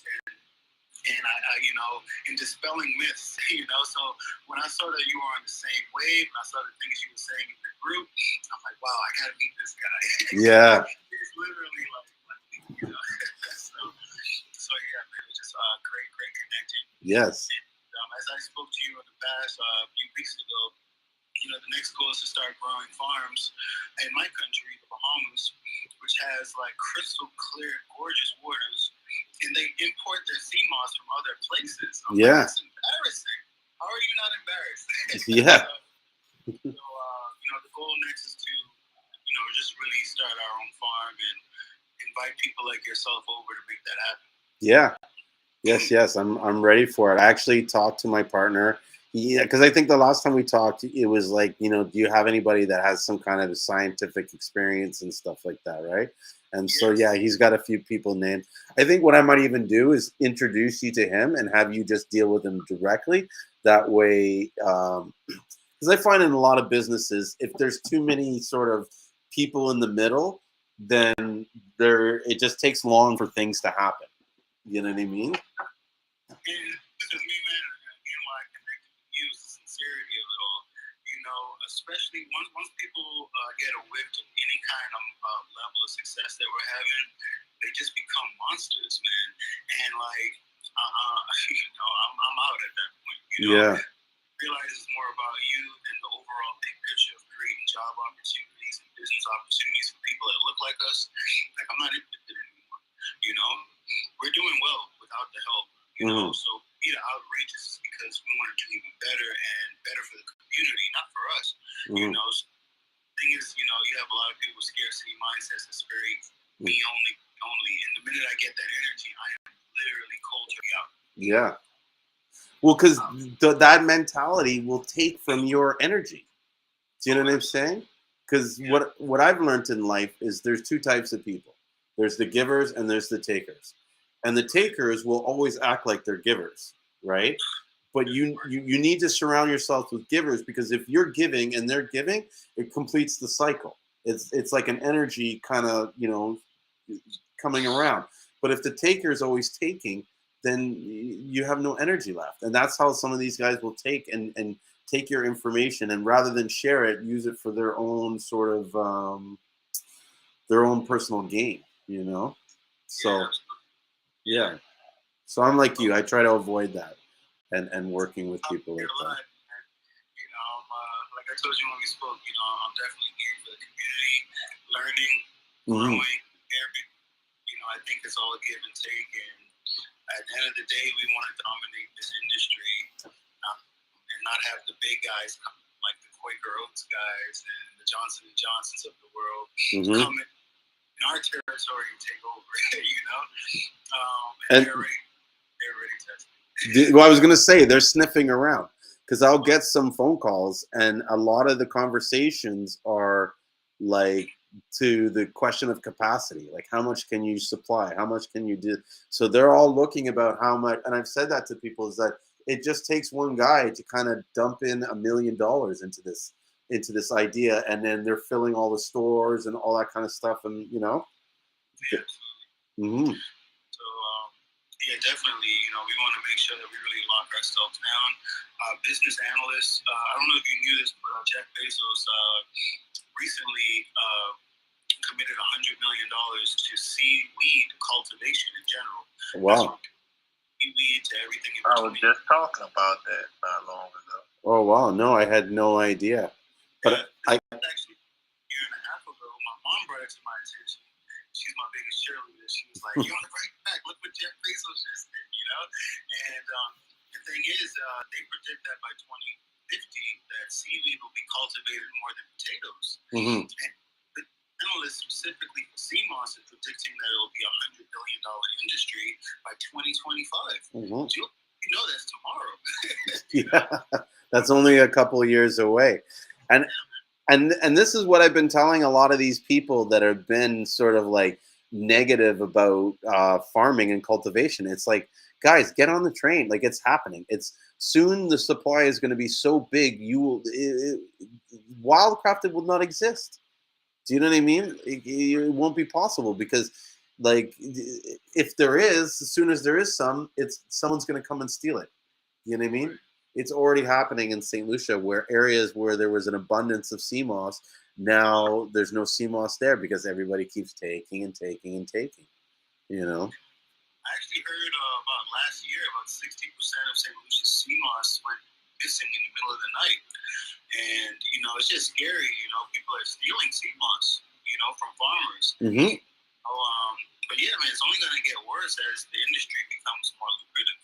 Yeah. No. Well, there's the theft in St. Lucia is a huge, huge problem. I once caught a guy. We caught a guy naked in our sea moss farm, stealing the sea moss. And he was, the reason why he was naked, it was because if you're walking down the road with sacks of sea moss and you're wet, you'll get stopped. Someone will pull up and be like, "Hey, where'd you get that sea moss?" But if you're dry and you're carrying a sack of sea moss, you can say, "Oh, well, I talked to so-and-so, he gave me this sack." Because you weren't in the water, right? It's obvious you weren't swimming or whatever. But, so the theft happens a lot. Also, what happens is just the storm. Like one night of bad weather and all the sea moss is gone. I think it was Hurricane Elsa. What was that recent hurricane that happened recently? I think it was Elsa or one of them. And the last big one for us was Dorian. kind of wiped us out. Yeah. But I'm not sure about the other ones. Yeah, I think Yusuf said it was Ida, and I think that's what it was. But it was like it decimated the whole CMOS industry, like all. And my friends were telling me, where is he from? He's from Bahamas, or he's from North America. He's in the States, but Yeah, I live in Florida, but born and raised in Bahamas. can I give him your company name? Is that you okay with that? It's called the Human Transformation, right? The Transformation Factory. That's it, the Transformation Factory. Yeah. But I just added my business in the chat. Mm-hmm. Yeah, but that brings me to a great question. Because the Bahamas obviously has the same problem every hurricane season, right? Mm-hmm. So, like, where's a safe place where this isn't a problem? I'm actually shocked St. Lucia got hit because you don't really hear about St. Lucia getting hit by hurricanes as much as you hear for us in the Bahamas or Florida. You know? So they weren't actually hit directly. And it's funny that you bring that up because the rumor on the island is that the island is blessed and it has got spiritual nature to it. Because my friends would tell me, he said, like, dude, the hurricane would become dead center for our island. And just before it's about to landfall, it would veer off to one side and go to like Barbados or something like that. He's like, we rarely get hit by hurricanes, even though we're in the direct path of what the hurricane should be. So it wasn't actually a hurricane that hit it, but the storm, like just a bad storm, will cause the CMOS to wash up, to rip off the ropes. And then what happens is it washes up on shore, and then there's people there that are just waiting to pick it up, and then that's it. It's a big free for all. And then what happens is a lot of those people that are picking it up, they're not experienced or good at drying the CMOS and cleaning it. So they'll come, like basically the island will have shitty CMOS for like a month or two until they replant and get new stock in, because everybody's trying to make money selling the CMOS. But there is talks about them changing it. There is rumors that the government's going to put some kind of like marketing board or something like that. Although I'm really sort of against it because the less government oversight, the better. These guys know how to manage what they're doing and stuff like that. Sorry? No, I'm listening. Yeah. So I feel like the market, there needs to be certain things in place to kind of help control the price. But for the most part, it's like, I don't know. I feel like everybody needs to have their sort of independentness and their ability. Like it's not right for the government to come and tell me I can't sell my CMOS to me. You know what I mean? Or to whoever I want. And then like in the case of the situation we're in, does it really make sense that we make CMOS and then we have to sell it to the board, who then sells it back to us? Like, do you know what I mean? It's our CMOS. We should be able to take it out of the country and go sell it like we want, right? So, yeah. Has St. Lucia experimented with any kind of like anti-theft devices? Because I'll give you an example. In the Bahamas, you were big on conchs, snappers, groupers, lobster, and people will steal the conch. Bahamas will go dive 5 o'clock in the morning when the conchs are feeding, and they'll put them in these like cages. You can't put those cages unless it'll be really obvious if you try to break into it. Yeah. I'm just wondering if there's some kind of mechanism that we can do where it's like possible to steal the CMOS in the middle of the night. So I think as this industry becomes more lucrative, it's going to be almost a must. We've looked at different sort of, I guess, anti-theft initiatives or strategies. We have a couple. So far, there's nothing that you could put in the water, so to speak, or like to monitor. Really, you got to put some kind of like motion tracking system, and then that relays to someone else to say that there's someone on the beach. You know what I mean? But they also do patrols. We have some people that, were getting paid to kind of like live on the beach. And so they were living on the beach and the farmers would collectively put their money together to help protect, you know what I mean? They kind of pay them for that time. So yeah, they're doing stuff. We've even talked about putting up a camera. Yeah. You know what I mean? Like if I was in your shoes, that's something that I would probably do, is where you establish your farm, put up like a camera that would kind of point at the farm and have like a motion sensor. so that it can capture who's coming in and who's going out. You know, yeah, for identification. Yeah, that's smart, man. It's going to be essential. I'll tell you one thing. I have a meeting with the Prime Minister of my country in a few weeks because, you know, creating this farm also will create a lot of jobs for Bahamians. Mm-hmm. And that's something that the Bahamian government is really big on right now because they saw how much money they lost from tourism because of COVID. Mm-hmm. So they're really trying to fuel millennials with ideas outside of tourism. So this is perfect, you know, and it helps keep our oceans clean. Mm-hmm. Seamoss. So one thing that we have in the Bahamas is, you know, we have like water patrol because you have a lot of immigrants coming from different islands sneaking into the country. Mm-hmm. So coast guards and stuff already. And one thing that we're going to bring up in our presentation is probably even having like some of those people on payroll, where we literally having the water patrols, like Bahamian military. What? Yeah, go ahead. I was gonna say one of the ideas that's coming in my head that you should even also like consider is creating like dual crops. So you do the Seamoss, and can you also say create habitats for conchs to come in? And so you're doing Seamoss and conchs at the same time, or even lobsters. Yeah, you're on to something. Or oysters. Or oysters. Sorry? What'd you? Were you in the background talking? Yeah, he was saying oysters.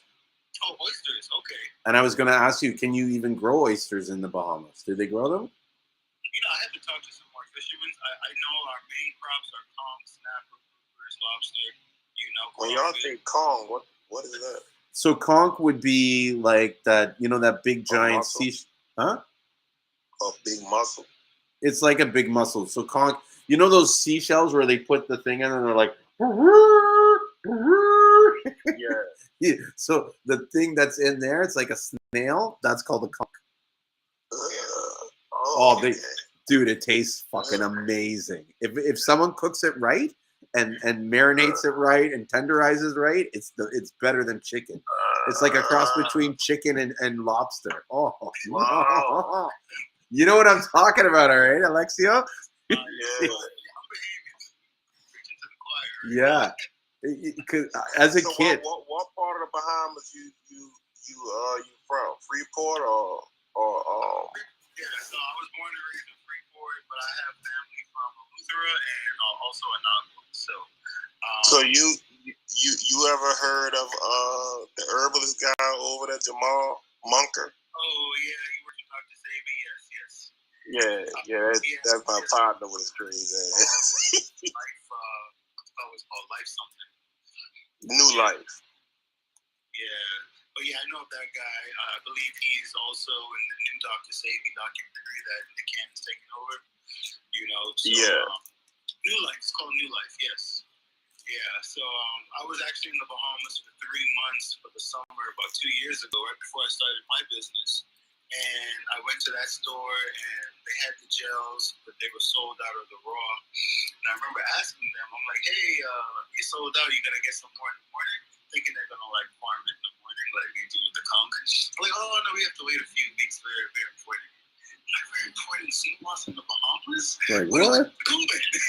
Yeah, that's what we were talking about Wednesday. I was like, bro, when you go to the Bahamas, I was like, most of the people over there, they get it imported from somewhere else. They even import avocados. It's like growing up on an island, everybody's backyard has avocados. What are we doing? Why are we importing Dominican avocados to the Bahamas? So, you know, when I with the Prime Minister, I'm literally putting everything out there. You know, it's like we should not be doing this. But sorry to interrupt you, but sometimes there's little small reasons. It's usually monetary as to why they do. Like when I was in St. Lucia, I had the same question. Like, you know, we have all this agricultural land. Why aren't we like growing our own tomatoes? But the problem when I investigated was a lot of these farmers don't want to grow tomatoes to market.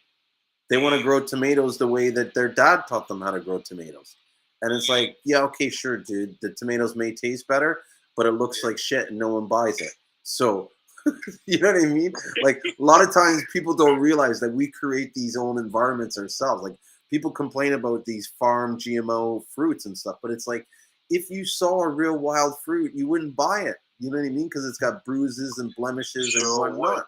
Yeah. It got spots and it has natural wax all over it. I should actually do a video where I pull out like true wild crafted sea, because I have some boxes of this sea moss, and it's ugly looking sea moss, but it's wild crafted. And so if I show people, like I've had people like turn it back because they're like, oh, the stems are too thick or this, and I'm like, no, that's natural. That's why it's like that. It's not going to be consistent every time. You know what I mean? You know, the problem with that is again, scarcity mindset and the marketing strategies of newcomers in this industry. It's like they're telling people sea moss with salt is fake when it's illegal to bring wet sea moss to the United States. Like customs will throw it in the trash. So Yeah. salt sucks up the water and preserve it. Or, you know, oh, if it's too thick, it's fake. Like you just gave a perfect example. Like this is how God intended it. Fruit this way naturally. Yeah. And manipulation. So, but here's the thing: the people that are saying those things are very small in numbers, and they block our pages. They don't want us to see it. You know, and it's like, you know, it's just they have such a small influence. I feel like guys like myself, yourself, people that are becoming really successful in this niche, is like we have the responsibility of educating people, and then we have the backing and the following and the status where people will listen to us. Where we could literally make those people sound crazy. Yeah. You know, so we get to that point because there's so much fallacies out there, and they don't understand that they're hurting the entire industry by creating all this confusion. Yeah. And what I tell them too is that the guys that are sniffing around, they're spending the money to find out what the truth is. And when they come out with the truth, like I spoke to one guy and he's like, dude, I can't wait till I get on the scene.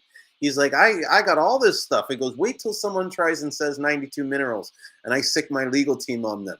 You know what I mean? Anybody that becomes a competitor in my space, I'm taking them out. Boom. And I'm just like, okay, so how do I get on your team again? Because I don't want to be I don't want to stand in this guy's way. He, you know, rolls me over too, you know? It's better to, sometimes when you see guys like that, it's better to make them your friends, you know? So, I want your advice on something. Okay. I just linked with an MD, a medical doctor. He's about our age group, young guy. You know, he's West African. You know, they're very much eat from the earth. You know, Buddhist medicine, and he introduced himself to our team to become a team member, so that we can start doing clinical trials and all the things that you would do when you were prescribed any kind of medicine, where we actual scientific facts and like. Instead of saying CMOS suppresses your appetite, you know, if you advertise that, the FDA will probably come after you. But if you have actual proof of it, then that's another story. My legal team is advising that even if we get that, not to say it, because it's like, even though you have the proof, it can still create problems. And I told them the reason why I thought it was important to tell our customers that in Seamoss world in general is because if we don't do it, the big guys will. And they have leverage, and now people look at them as the saviors. You know, we have to be so afraid. You know, I want to push the envelope. And even though they're saying, hey, it's going to be difficult or it's going to be sticky, it's like, come at me, bro. Let's be the leaders here. Yeah, exactly. Start opening doors. But we have a medical doctor, we have actual clinical trials at universities, and we have facts. Like, how could they still come at us? And who's coming at you? Who's they? They as in, like, you know, just the FDA and stuff like that, or pharmaceutical companies. Let's be honest, they're the biggest mafia in the world, right? Yeah. They lobby, they get their way, they pick the new presidents, you know, they do everything. So it's like, if they don't want you there, they don't want you there. You know, they can make your life a living hell, you know, so that's who the they is. Don't want to do it, though.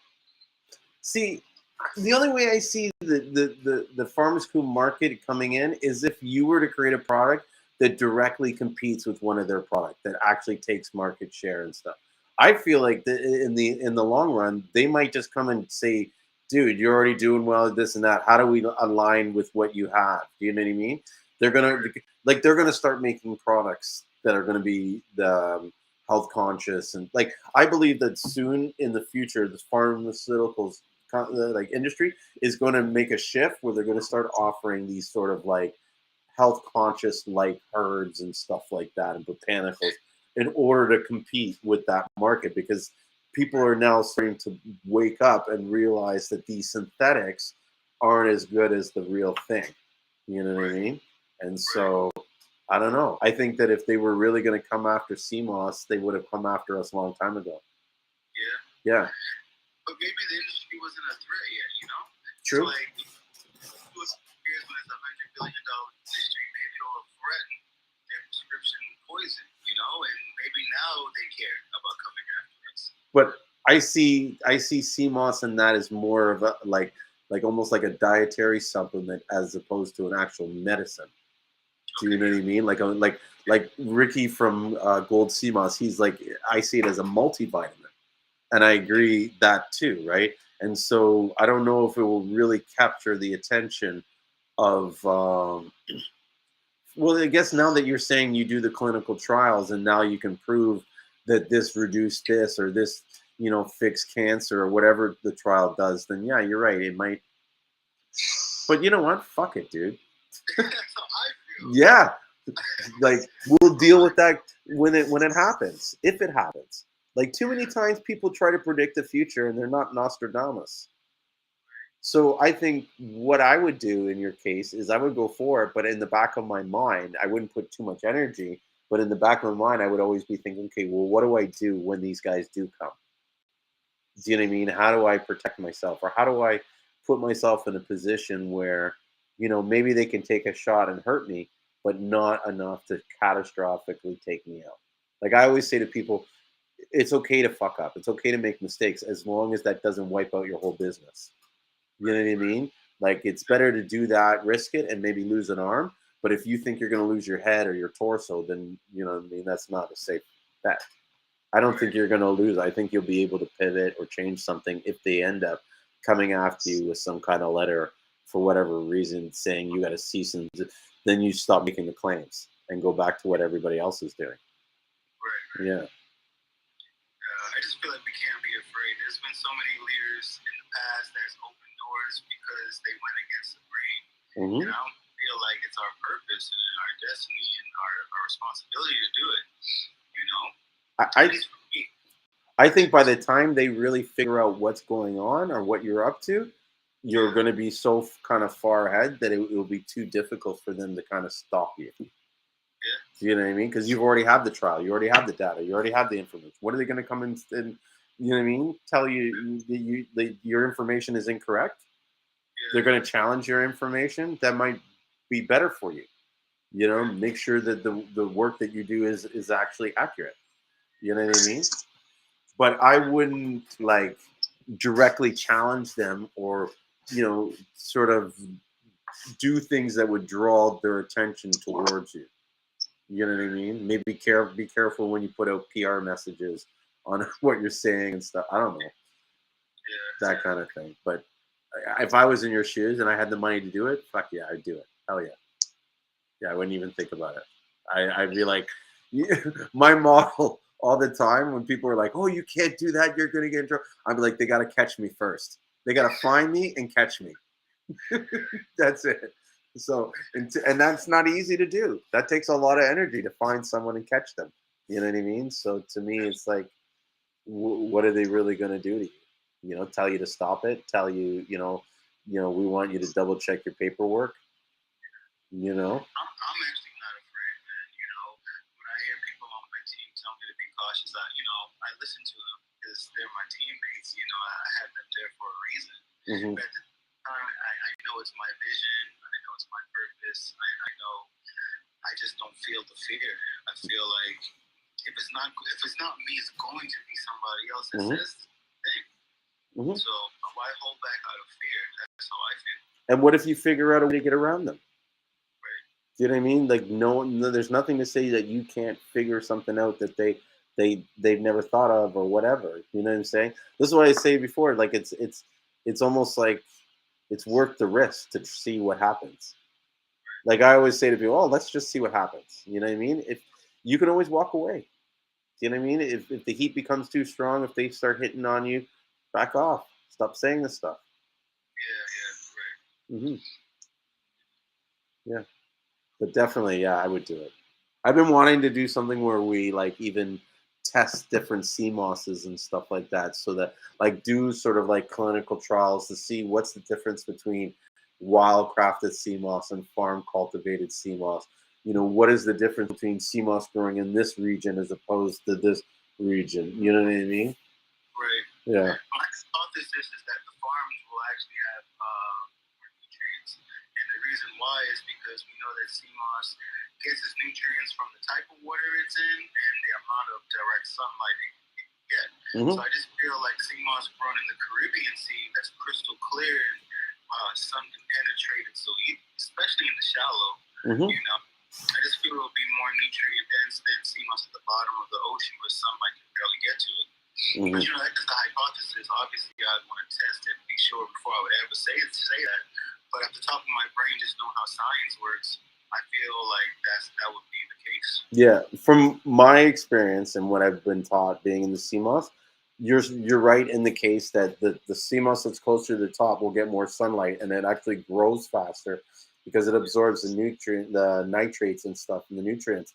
But the colder waters will have a higher concentration of the saltianity or whatever, where a lot of the nutrients are derived from. So even with us, when they were farming, they would tend to put the CMOS closer to the ground at first, and then as the sea moss gets heavier, they would sort of use that's what the bottles are for, to keep it kind of up in the air as it's growing more sort of towards the finish. But in the beginning, it's closer to the water, and then it gets kind of plump, and then they move it up. That's beautiful. Yeah, see, that's great. Hmm. Because you go the colder the waters are, it makes sense. Yeah, that's where a lot of the nutrients. But you know, that's where like when they show you the dark purple and stuff, they say that's from more of the colder waters and the temperatures, and that will produce the purple. Even now, like in St. Lucia, purple is like it's hard to get purple sea moss because the weather's changed and now the water is warmer. It's they're in they call it the dry season, and so in their dry season, it's like there's almost no purple. Yeah. Has anyone ever tried like starting to grow sea moss in like a cold climate like a Maine or a Canada or anything like that, and then bring it over to warmer waters once it's like halfway grown? Just hearing you with that example, it just made me think about that, you know. Yeah. And also, I don't know how long it could like survive because I haven't grown it yet, you know, to know these things. How long it could survive as a transfer of that and then getting replanted, you know. Mm-hmm. Would it have to be on a special boat that's keeping the temperature and still surrounded by water? Mm-hmm. You know, like, it's just so many questions.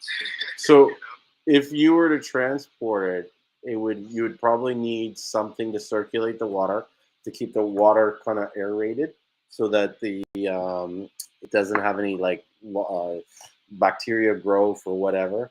Yeah, that would be pretty much it. I mean, they can transport it in a petri dish. It'll be the spores.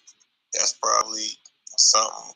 Yeah, I guess you could. Yeah, the egg spores. Yeah, you can transport it like that. So what Yusuf kind of said is that like at a certain stage in the CMOS will grow these bumps all over it, and in the bumps they'll release eggs and sperm, and those things float around in the ocean, and they come together on a certain spot, rocks, usually coral or whatever, and then they germinate, and that's what grows the CMOS. But that stuff is actually what a lot of people don't realize is that is technically phytoplankton, and it's used as a basis of food for other plankton that are growing and other microscopic organisms and stuff like that. So the wild sea moss plays a huge role in the I guess the building blocks of the food that all the animals need within the ocean. You know what I mean? So it serves the overall environment. Yeah, the overall environment. So it serves that, producing the food. It also serves filtering out the water, taking out like high levels of nitrates and stuff like that. And then it also takes out carbon dioxide from the water, so it adds a lot of oxygen and stuff. Just algae in general, that's like their main thing. So, you know, We need to add more sea moss to the water rather than taking it out. Yeah, that's really a good idea. Talking to a few investors, one of the things that really got them excited is the fact that this does actually help the ocean. It helps everything in the ocean, the more of it that's growing in the ocean. And so you have investors that are really into like reversing global warming and climate change, and all the disgusting things that's happening in our water from mass production of everything. And some people is actually giving me leverage talking to some people like, wow, let's start a farm, we actually help the planet, you know? And piggyback on what you just said, you know, it's just such a beautiful, I think every living organism on the planet benefits from seamoss, including plants. You know, I mix a gel with some water and pour it on plants, and it's like it grows like wildfire. Yeah, you know? yeah. Put it on your animal, on your dog's skin. It's amazing. People are. He like licks the bowl, and he's like energetic all day. Yeah. Even to give it in the food, they love it. You know what I mean? My wife's been putting it in her hair. She's been loving that. That's real good. The hair, using it on her face, like to plump up her face, to help take out some of the wrinkles and stuff like that. I'm just trying to think what else we've been like experimenting on products. You put it in soap, shampoo, everything, lotion. I'm experimenting with trying to figure out the salt in the water. And here's something that I learned. Like, you might be interested on this. So you know how they talk about the sea moss and they say they added the salt to it and stuff? That salt, I found out, is formed because of during the washing process. So what I did was I took some of this sea moss salt that we get from the sea moss, and I mixed it in water to sort of dilute it, because I wanted to see if there was any microscopic stuff in the salt, because I'm selling the salt to people. So I'm like, okay, what? And one of the things I've found out from doing that is absolutely no one should be consuming this salt. Like, use it only topically, because there's so much like soot and grime and microscopic dirt and sand in it. You know what I mean? And so, but what happened when I was waiting for the stuff to settle, large giant ice crystals or salt crystals started to form, like rocks, similar to what you see in those packages. And so what it kind of led me to believe, although I haven't done enough tests to back it up, but basically what the salt that they think is fake or that's added is actually happened during the washing and drying part. And I think when they're doing, like, because a lot of those countries, it's not to say that the sea moss is bad, but they're producing it at megatons. You know what I mean? Like, so instead of, someone putting it in a bag, they're using a front loader to lift it up. Instead of spreading it out on a sheet or a drying bed, they've got to, put it in a box and run fans or something. I don't know. These are guesses when I'm thinking of what they need to do in order to produce the product quickly, cheaply, and you know what I mean? Quickly and cheaply. And so the salt's going to form differently because it's in a different environment than how we would dry it naturally, slowly in the sun. Yeah, it's funny you mentioned that, because when I first started my business, the type of sea moss that I was buying was like the 30% moisture sea moss that came with the salt on it. It's a cheaper buy-in, And what I did notice is that once I got the package and I would leave it out, the next morning I would wake up in the morning and I would see those crystals all over it. And at first I'm like, yo, what's going on? And literally you just shake the bag and it's all ball, And I was wondering what that was, and now I have the 10% moisture, which is like almost like super brittle, And it doesn't have that at all. But I'm guessing that's coming from the natural moisture that it had and hitting room temperature, air conditioned temperature. And I'm sure there's a scientific explanation of what's happening there. But it definitely became more salty. Well, you got to realize that the sea moss is like 90%, or I don't know the percentage, but it's a high level of moisture, water, seawater. There's salt in the seawater. So when the sea moss dries, right? Because I've done it like in my house when I dry it, as it slowly dries, especially with the purple and stuff, the sea moss almost like sweats. So it gets a layer of like moisture, like a film on the whole sea moss. And as the air kind of cools it and dries it, giant crystals form on it, and they start growing. Like it's to the point where there's like almost like a fluff ball around it. I wish, like, maybe next time, or if you message me tomorrow, I'll send you some pictures of stuff that I was drawing, because I was learning how to make purple sea moss. So what was causing the sea moss to go purple? You know what I mean? And what affected, like, how much light would change it? Like, would this much light make it this much purple? I'm, like you said, I'm a geek like that. I'm doing all these experiments so that I can explain what causes that stuff. You know what I mean? Yes. And so as it dries, that's it. And so there's less salt on the stuff that's more dry, generally, because there's no more moisture to cause the salt, right? But there's been times where we would dip in a bag and say the whole thing's dry, but like one little area that didn't fully dry, you would find like a bunch of salt forming in that area, because as it's drying in the bag, it's releasing the moisture and the crystals are forming within that. Yeah, absolutely. Yeah. I experienced that too, because my sea moss came in a bag. So, it's beautiful, man. This is why I think it's so important for us to come together and just piece all these dots together from what we've learned. You know, as you explained, it's like, man, if we understood the process, we can duplicate it and have similar results. And it's not just, I don't think that just applies to sales, that applies to the science, the growing of it, to everything. I think in the next 3 years, it's going to be so fine-tuned that, we'll know exactly how to produce the best sea moss in the world. Just really understanding and nerding out on the science and investing the money that, we're making into that to make sure we're developing, and evolving. Yeah. I really hope there's more investing. I don't see enough people in reinvesting into the growth and development of the industry. Not at all. You know what I mean? I feel like, at least not in St. Lucia. A lot of these guys come, they buy the sea moss, they're gone, they go sell it. You know what I mean? You don't hear from them until they need sea moss. You know what I mean? Again, the only person I've seen really is Ricky from Gold Sea Moss. He would, with every shipment, he would send extra money that had nothing to do with the sale of sea moss, but he was like, here, this is for the farmers. You know what I mean? Buy them something that they need or whatever. You know what I mean? Yeah. That's beautiful energy, man. The people are doing it for the right reasons. Yeah, totally. And I'm always willing to, fuck with people like that. You know what I mean? Help them out wherever I can. For you, like, I'm always willing to help you out, because I want people to see what you're doing and be inspired by it.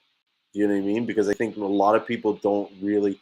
I keep telling them that this market is huge, and they barely drop the bucket, and it's like, you're an example. Like, what I say to people is like, look, for this guy to do this much sales and you don't know who he is, it's not to say that he's not popular, but it just shows you how vast everything is, that he can operate and it doesn't hurt your business. It can't. Do you know what I'm saying? I can't. No. It's a scary mindset, man. There's no way my sales is taken away from somebody else's and vice versa. But what I have noticed, is, again, other Seamoss companies will find our page and block us. Why are they blocking us? It's so silly. Scared. Yeah, real silly. Scared. And I only find out because we get trolls on our page occasionally. They'll tag them and say, "Oh, XYZ has the best Seamoss," and I go click it. It's like, user not found. So I didn't even know you existed.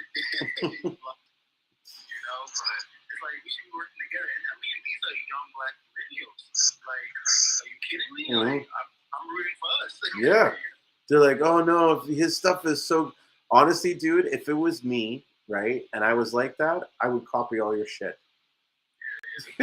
Seriously. I'll tell you what I found. Yeah. People that block us when I do like look them up on, they'll block our business page, so I'll go look them up on my personal page, and I'll see that they are doing that. And I'm like, okay, they blocked us. That's why. It's all right. I'm not upset about that. You know. But It's like, yeah. But that's what I'm saying. It's like you shouldn't be like, I don't know. I never get upset when people copy me. I encourage it because what it does is it pushes me to keep innovating. Do you know what I'm saying? Because the moment I see you're copying what I'm doing, now I know it's time to change things up. But it validates me that what I did was smart and right. Do you know what I mean? And so, and to me, like if I'm copying someone, like I don't know, like I feel like it's a compliment. Do you know what I mean? Like I either copy someone because I respect them, or I want to irritate them. that is, I gotta be honest. There's times where I will intentionally copy someone just so that, you know what I mean, they'll come back and see what I did because they did something that irritated me. So I'm like, okay, I'm gonna irritate you back, right? And so, yeah. There's two reasons why copying doesn't bother me. One, I'm rooting for us, so Yeah. it's like each one teach one. And the second thing is, I understand that my business is so complex now that if you literally match my success, you deserve it. Yeah. Because I understand what it takes to get to a point where you're doing $600,000 a month in sales. It's not, you're not gonna fall into that. No. I have a team of 40. My marketing team is 14 people from the UK, from New Zealand to America. I mean, it's so diverse. Yeah. And these people, just how you nerd out on talking about the crystals and the growing and stuff, so these people obsess and nerd out on algorithms and conversion rate optimization and SEO. It's like that's all they dream and eat. Like I get messages at 4 a.m. from my SEO guy, like, "Hey, I found this. I changed this, add this metadata." I'm like, "Dude, go to sleep." Yeah, like good life. You know, it's like you're not gonna copy that. You know what I mean? So, like I always say, like if you match my success or surpass me, you deserve it because I know what it takes. You're not gonna fall into it. And the discipline too. I mean, we lost hundreds of thousands of dollars last year in spoilage because our product has no preservatives in it, and we're shipping from hot Florida to sometimes hot California. And if it's late one day, you know, we have to replace the whole order. You know? Like I understand, like the discipline it takes with cash flow to survive that. Listen, You know, just the mindset to be able to handle the fact that you lost 100,000. Like some people it would just like they would have a meltdown, right? Like because it's like, oh my god, I lost so much money, but it's like, what's 100,000 when you're doing 6 every month? Do you know what I mean? It's a temporary setback. You know what I mean? You just got to keep pushing on and moving it, and even just to have the mindset to spend the amount of money. Like I can only imagine what your advertising budget is. Oh yeah, man.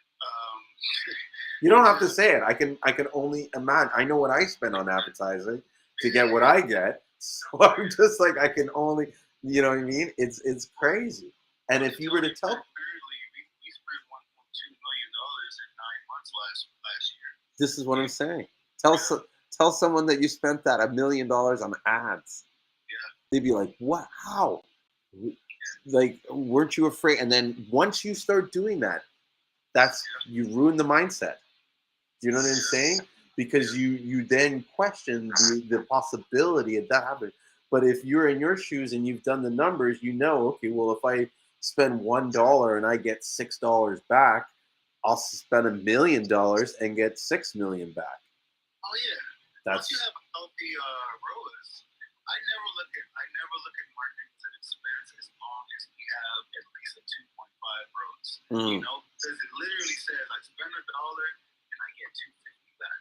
So it's like, okay, let me spend $1 million. You know, we spend $2 million. Who cares? You know? Listen, most of these guys don't even know what ROAS is. Do you know what I mean? That's where I feel like they need to kind of step up their game, get the education, learn this stuff, because like if you really want to, you know, dominate the market, like you need to get to work. You know what I mean? I would go for engineering, not marketing.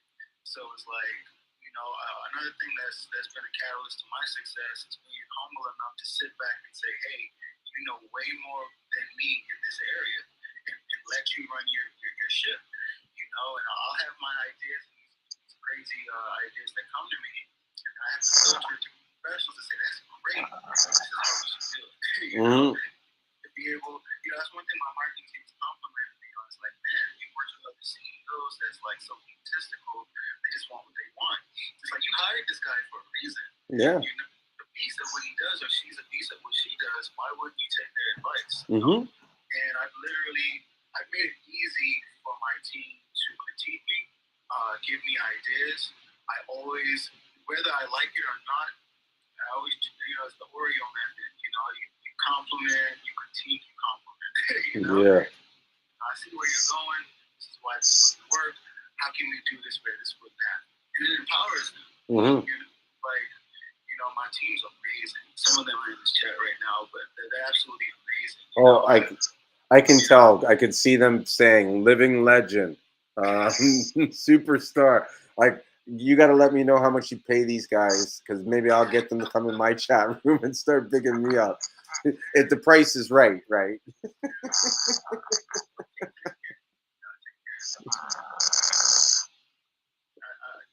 think it's a team effort. Like, no one's more important. Even the person that comes in and cleans our kitchen every weekend, so we don't have sticky elderberry syrup all over the walls from our blenders. You know, it's like every single person is super important and passionate about what they do. And yeah, it's really important to take care of your team and take care of your people. Yes, definitely. Empower them is key too. I think, like you said, too many times these guys are they have all the knowledge, and they're not given the freedom to.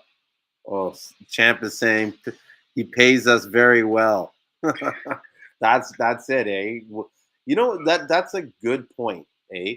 Because a lot of times I see people in business where they try to get an advantage over someone, or try to squeeze that person to get more out of them. You know what I mean? Like, out of their worth or whatever. You know what I'm saying? To maximize their return on their dollar and stuff. And a lot of times that attitude creates like a negative environment where this person's not happy. Like, I always say, when I do a deal, I always try to make sure that I give that person, like, I want that person walking away like they got one over me. Do you know what I'm saying? Even with my pardon? Yeah, that makes sense. That's a great analogy. Yeah. Even with my partner, it was like I could have went down there and just bought Seamoss off him.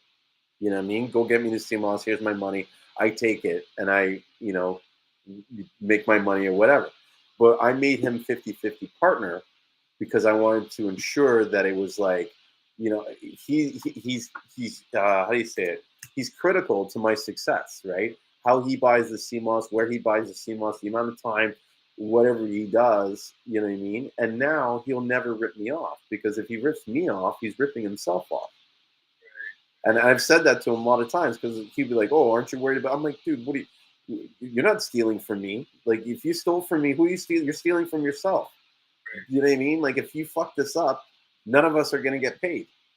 So, do you want to keep them? Do you want to take what little money you have right now, or do you want to, you know what I mean? Like, are we playing a short game, or are we playing a long game? Because I'm playing the long game. You know what I mean? And in the long game, I'm okay with getting a little bit of less over time, as long as that I'm protected. Do you know what I mean? And so by making him partner, I'm protected. Yeah, absolutely. Yeah. Yeah, Pardon? Yeah, so you have the absolute right mindset, right? You're going to be wildly successful. You know, continue to be wildly successful. Thank you. You understand the human side of business. You know, I'm in a hotel right now. It's like, it's just so important to take care of the people around you. That energy just comes back tenfold. You know what I think it comes from? It comes from, I've done so many jobs. I've been in so many other people's shoes. Like see how you're like I used to manage and run and clean Airbnb properties. Do you know what I'm saying? So I know what it's like to, be on that, when the guy comes in and leaves all the mess or whatever. That, like you said, the human side. I've been in so many different jobs. I've seen life from so many different angles and so many different experiences, that I feel like that has helped play on my my view on the world. Yeah. Mm-hmm. Well, I'm definitely gonna stay in touch. Keep you posted. I don't know when I'm having this meeting with my prime minister, but once I do, the next thing is for me to actually put together a plan, scope out some land.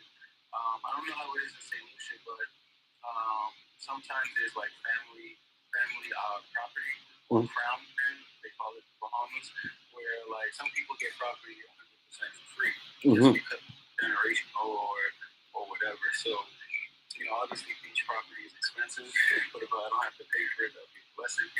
So that's the thing that we're having. But once that meeting is done, it's now putting together the scientific package and flying over and doing trial and errors and stuff.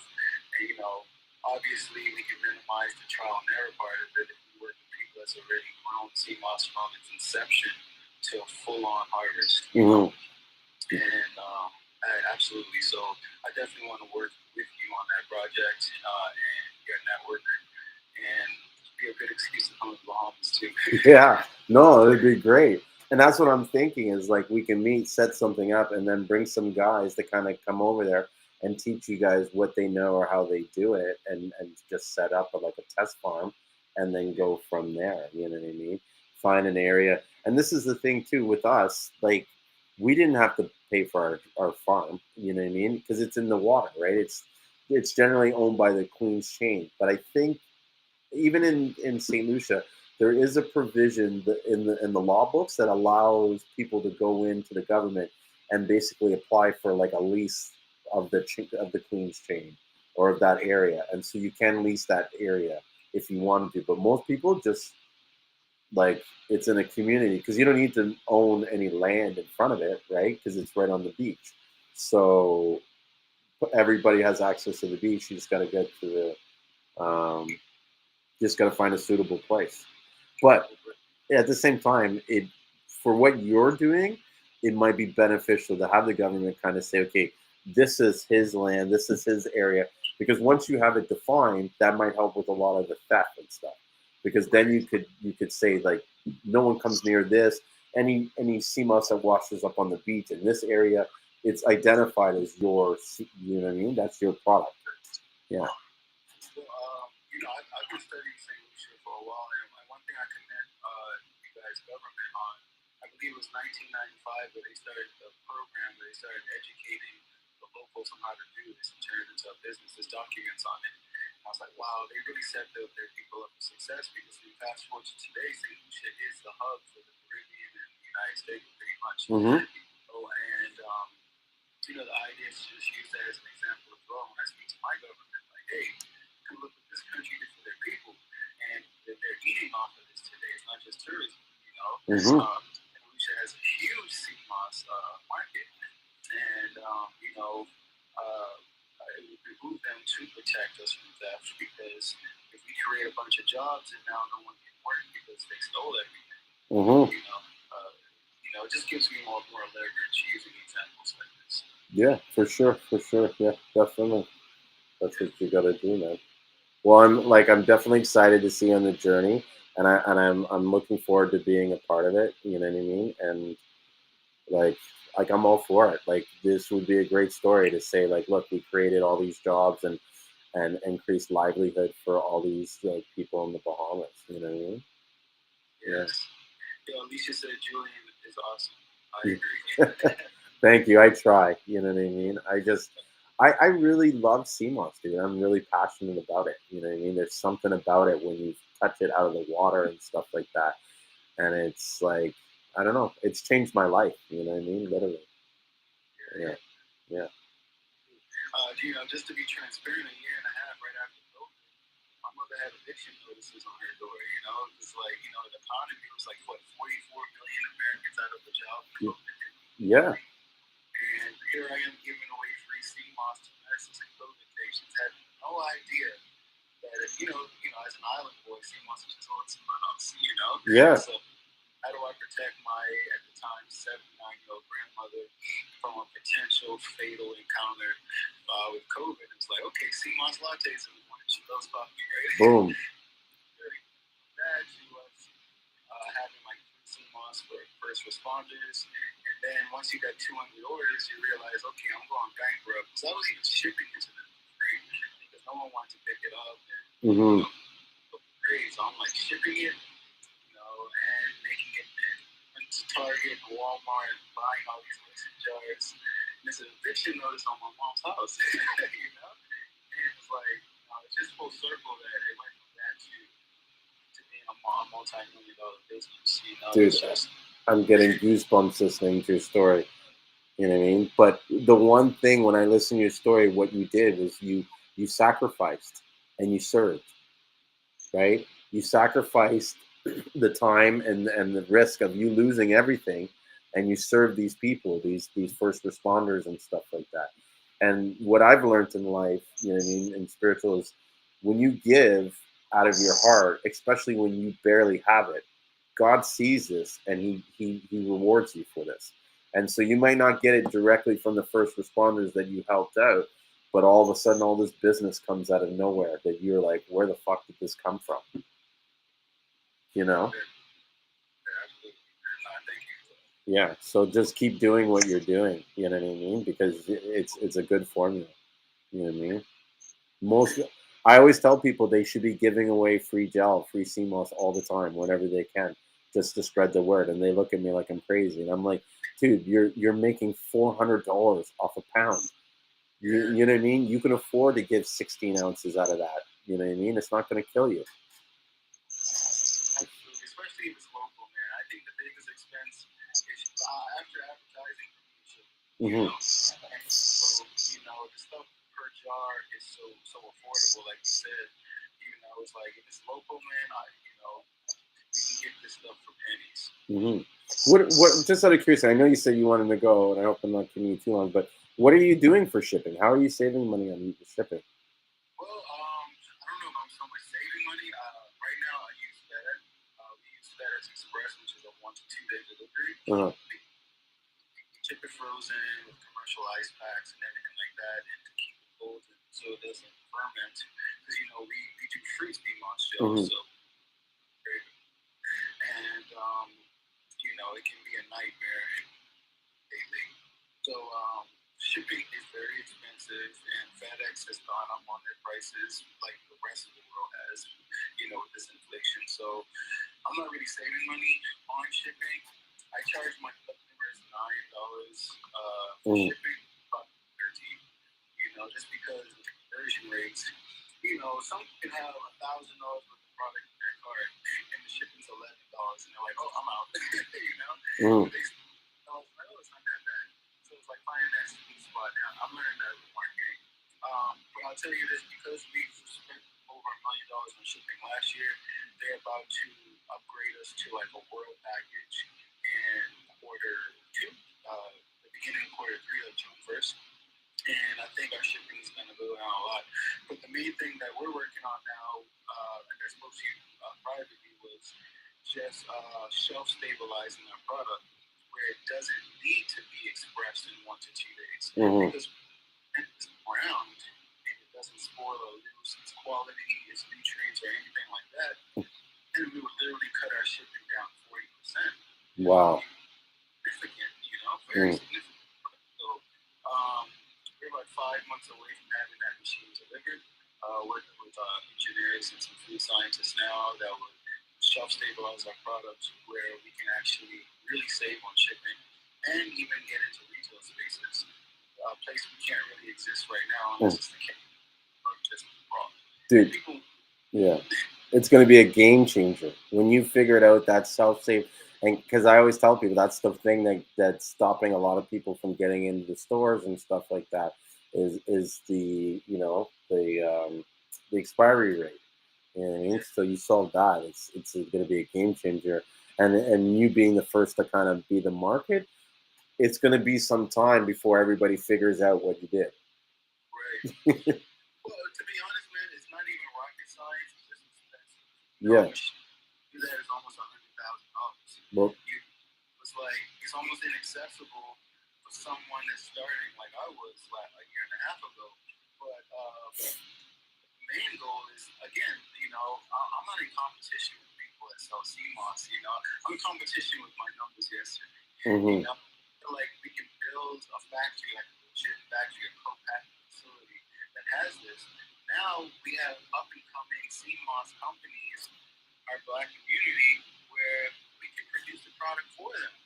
You know, and we can shelf stabilize it for them for a very small amount per jar. Mm-hmm. You know, like I want to be that guy. I don't want to be the dealer on the street. I want to be the main supplier. Yeah. No, you want to be who's the guy's name? The Porlo chicken guy. Is it what?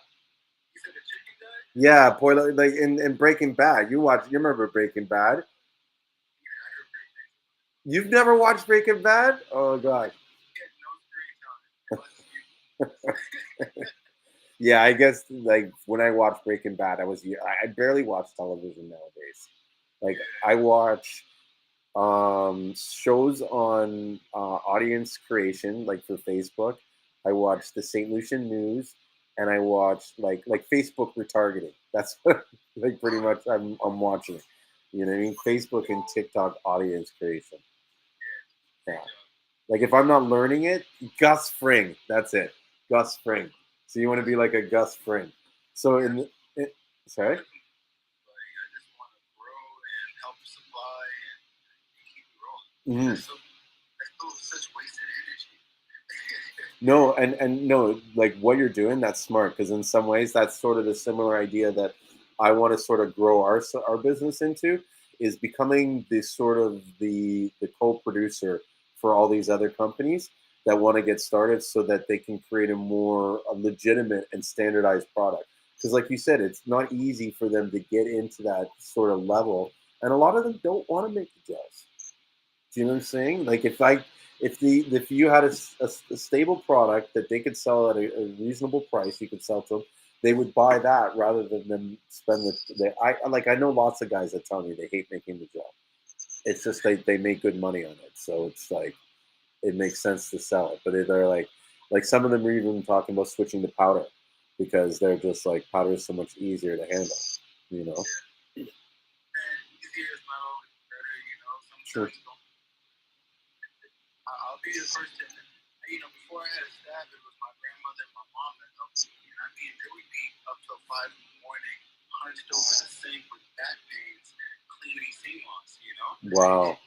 Very tedious, you know? And the cleaner your Seamoss is, the better your product, you know, tastes and smells, you know? So it's like one of those steps you really don't want to skinch on, you know? And I understood that, and it is a lot of work, man. But like you said, you turn into $400 or more, you know, by putting in that work versus just selling it or making a powder. And the powder is going to be salty unless you're doing what Gold Seamoss does, cleaning it and then dehydrating it and then turn brilliant.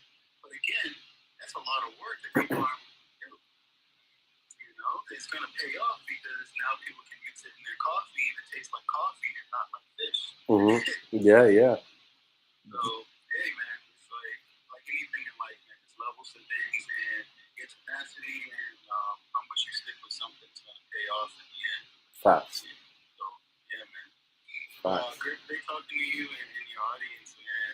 We're definitely going to do some great things together. I know we will. Yeah, no, I'm excited, and I'm probably going to reach out to you tomorrow to just kind of give you my partner's contact because I want to make sure you have his information and you're not sort of waiting on me to get something that like I don't want anything holding your journey, like your growth. You know what I mean?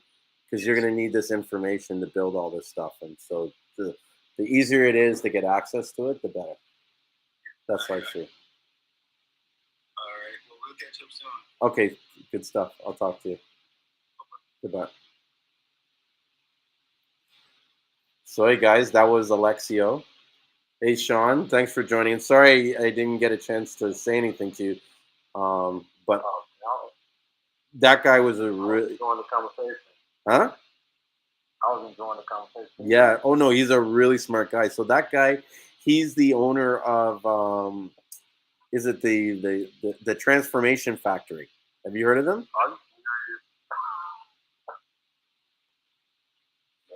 Yeah, so this guy does $600,000 in sales, $6 million a year. Yeah. Crazy. You know what I mean? And so, very smart guy, very nice, very humble. You know what I So mean? I called their customer service line to ask them questions.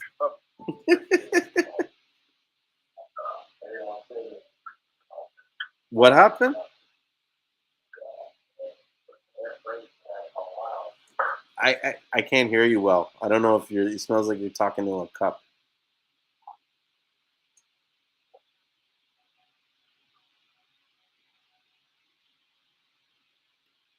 He's probably just getting his stuff situated.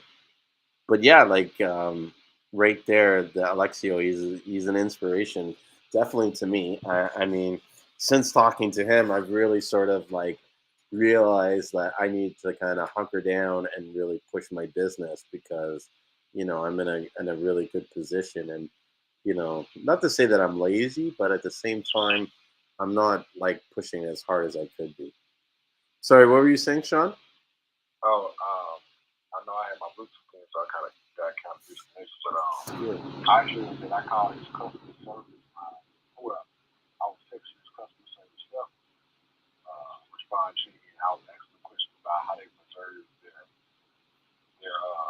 fruit sea moss for a month.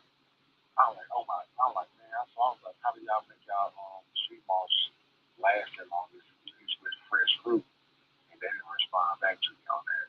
But I was like, so you make your sea moss with fresh fruit? They was like, yeah, it lasts up for 3 weeks to a month. I was like, what? Are you serious?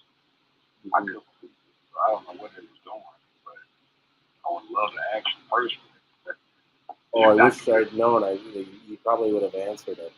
But when I talk to him tomorrow, I'll try to remember to bring it up. And then But I know that I can't get into too much details because it is kind of sensitive, corporate sensitive stuff. But he is working on an idea, on a way to shelf make it almost completely shelf stable and do it in a natural process.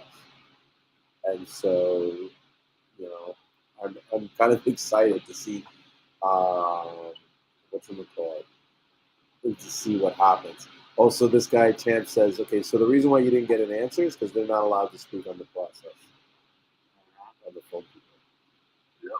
Which understandable. He's a big corporation. You want to, you work hard to get to a certain level. You don't want to let all the secrets out.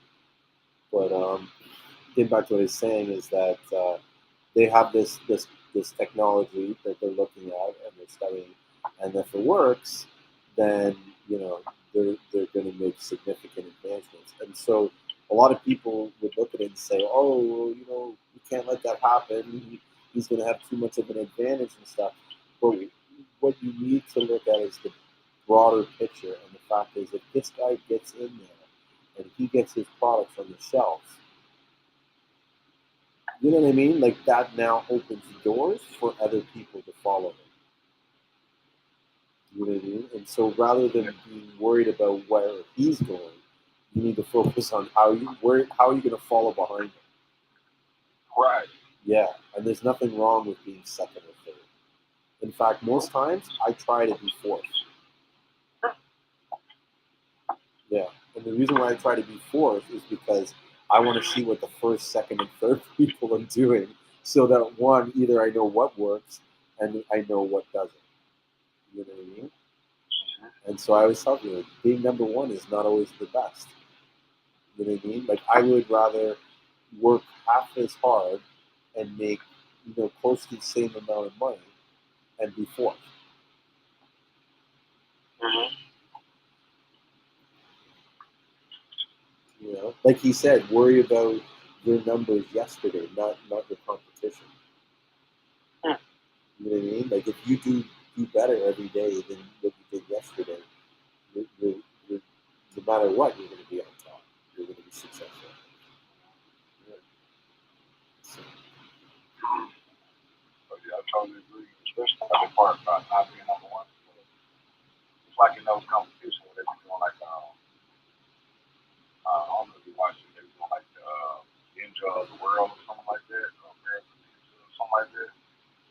Is that like American Gladiator? It's called Ninja Warrior. Oh, I never heard of it. Do you remember the show American Gladiator? Yeah, I remember that. That was fun. Oh yeah. So Ninja Warrior is like I just remembered one of their names, Nitro. It's like, I know Nitro, man. Oh man, it was the guy. He was like the Captain America. Man, he's like a big time bodybuilder. The Gladiator. I forgot his name. He might have been Nitro. yes, it probably was. I used to watch that all the time. It was like late. He come on late night or something like that. Yeah. But it also came on Saturday. Originally, I think it used to be on Saturday afternoon. But I remember I used to have this friend of mine, this blonde chick. She was like literally could have modeled for Baywatch. She was like super tall. She had these big boobs. And I used to always go to her and go, "Excuse me, are you an American Gladiator?" Because she looked like the girl, with the feathered hair, the blonde chick or whatever. So I used to always Yeah, they were all in like model type chicks at the time. I don't know. No, they had girl competition. Yeah, they had the chicks like you fought with either, and I think even sometimes the guys would go up against the girls. Like there would be, What? yeah, I'm pretty sure. Maybe let me Google it and see. That's been making sure I watch that. Either way. So how's business been treating you? Have you noticed an uptick in business? I've noticed business has been, at least for us, it's been getting busier. Well, I seen some increase in business. That was because I had a crazy sale going on, 40% off the gold gels and purple gels, purple Seamoss and gold Seamoss raw. So things are looking good. Things are looking better and better, to be honest, because I'm starting to get more time to be able to promote my business and get out and just do more. So, I've been seeing an increase in returning customers this year too. That's good. People been telling me just the fact that how people use something and get off of it, and notice the difference from when they weren't on it and when they was taking it, when they stopped taking it. A lot of repeat customers lately too, so that's great, because they're seeing the benefits in the product that I've been selling. And my products is getting better too. I just bought some. I really want to learn how to preserve this. I wish I could figure out this guy's secret that we said on the phone with about how to preserve this fruit, because he got fruit, sea moss, and I'm like, man, what is this guy doing? Only I can just know that part. It'll create a bigger. It'll instill more confidence to push the fruit even harder. You know what I'm saying? To even have that selling point. Because right now I can only tell people that the fruit is going to last just about as long as you in the refrigerator. You know what I'm saying? So yeah, but it's all good though. Maybe we'll get back on air one more time and maybe off the air or something like that. Yeah. Yeah, it would be good to talk to them. You know what I mean? When it's not, how do I say it? Because some things you just can't let the whole world know. But I don't know how he's doing it, but I can tell you some of the ideas or things that other people are using for fruit to last on. So some people are using freeze-dried fruit. Right. And so apparently that works out good. Some people have been boiling their fruit or they're cooking their fruit. And so that kills a lot of the natural enzymes that aid in the fermentation. And that's pretty much it that I've seen. Is one's boiling it, one's and I think I think it's absorbic acid or citric acid. There's something like that you can add as a powder. I'm trying to remember the name, but it basically is. It's like all natural, and when added, it kills all bacteria. Okay. Nice. Thanks for that. Mhm. I think what I got to start doing is taking notes when I'm doing these calls. Well, they already recorded, right? Don't all the section record on the Yeah. Yeah, but sometimes I'm doing conversations even when I'm talking to people, and then like it's not on the live stream. I think this last one was on this live stream. Well, I'm talking about the clubhouse thing too, right? Yeah, so this one I think was on the Clubhouse, and it was last week's, or not last week, not last. What's today? Sunday. So it wasn't last Wednesday. I think it was the time before. Oh yeah. There was a time before because so not the last Wednesday, but the Sunday before. So a week ago Sunday. I think that's when we were talking about the fruits, and the lady that came in, her name was Lisa. And she came in and discussed it, and she was saying what she used. I think it was her that was saying it. Yeah, I'll find out. But I'm gonna start taking more notes so I remember this stuff. Right. What was I about to say? Pardon? Oh, now I'm thinking about what I was about to say. I was about to say something. I forgot. It's all good. Well, we were talking about. What were we talking about? I can't really. I know we were talking about the fruit and preserved. Yes.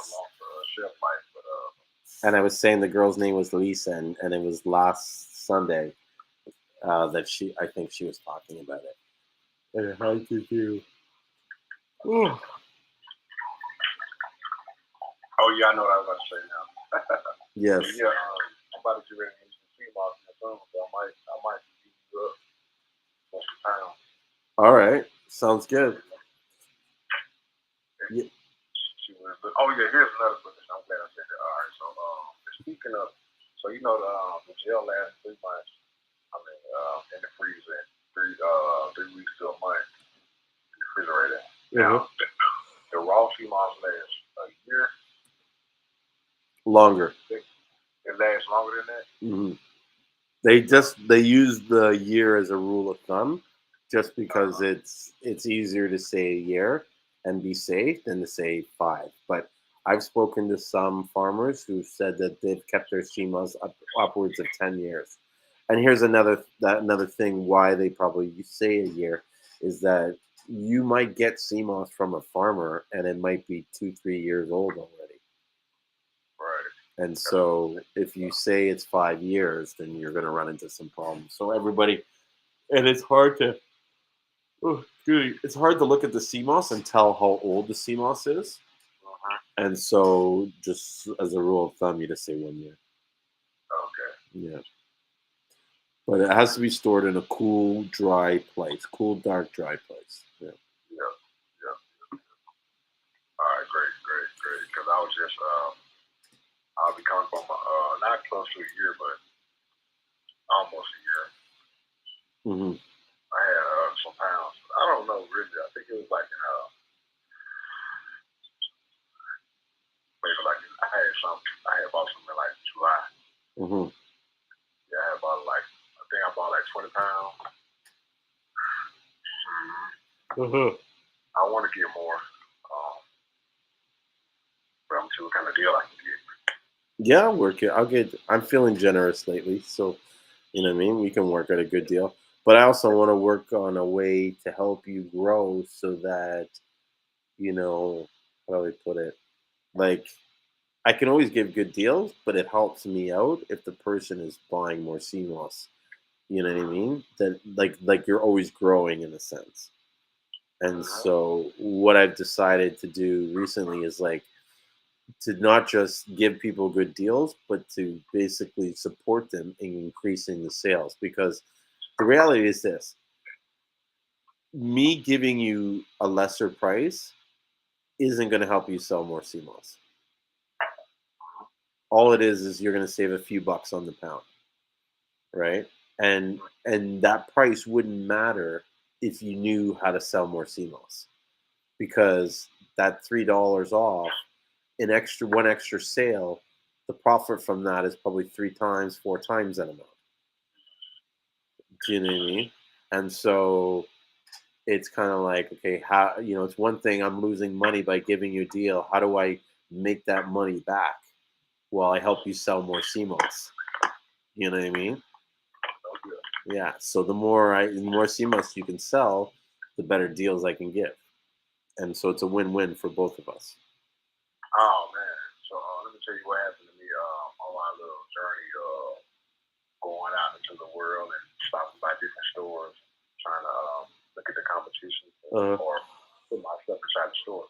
I went to this one health place and they were selling Seamoss, and so I was like, oh wow, they had like a 9-ounce jar for like $20. I was like, dang, that's expensive. Mm-hmm. And but I was like, but I looked at the tag and it was like a one of those tags they put on the product themselves by the owner, not the person that was selling the Seamoss. So I looked at I asked the man what was the expiration date on here. He was like, he said it's good for he said it's good. I said the expiration date said it's 2 months away from now till it expires. And I was thinking to myself, like, no, it's only supposed to be like 3 weeks to a month. What would you think what will happen if someone waited 2 months to sell a jar of gel refrigerated? Sorry, if they what? All right, hold on, repeat that.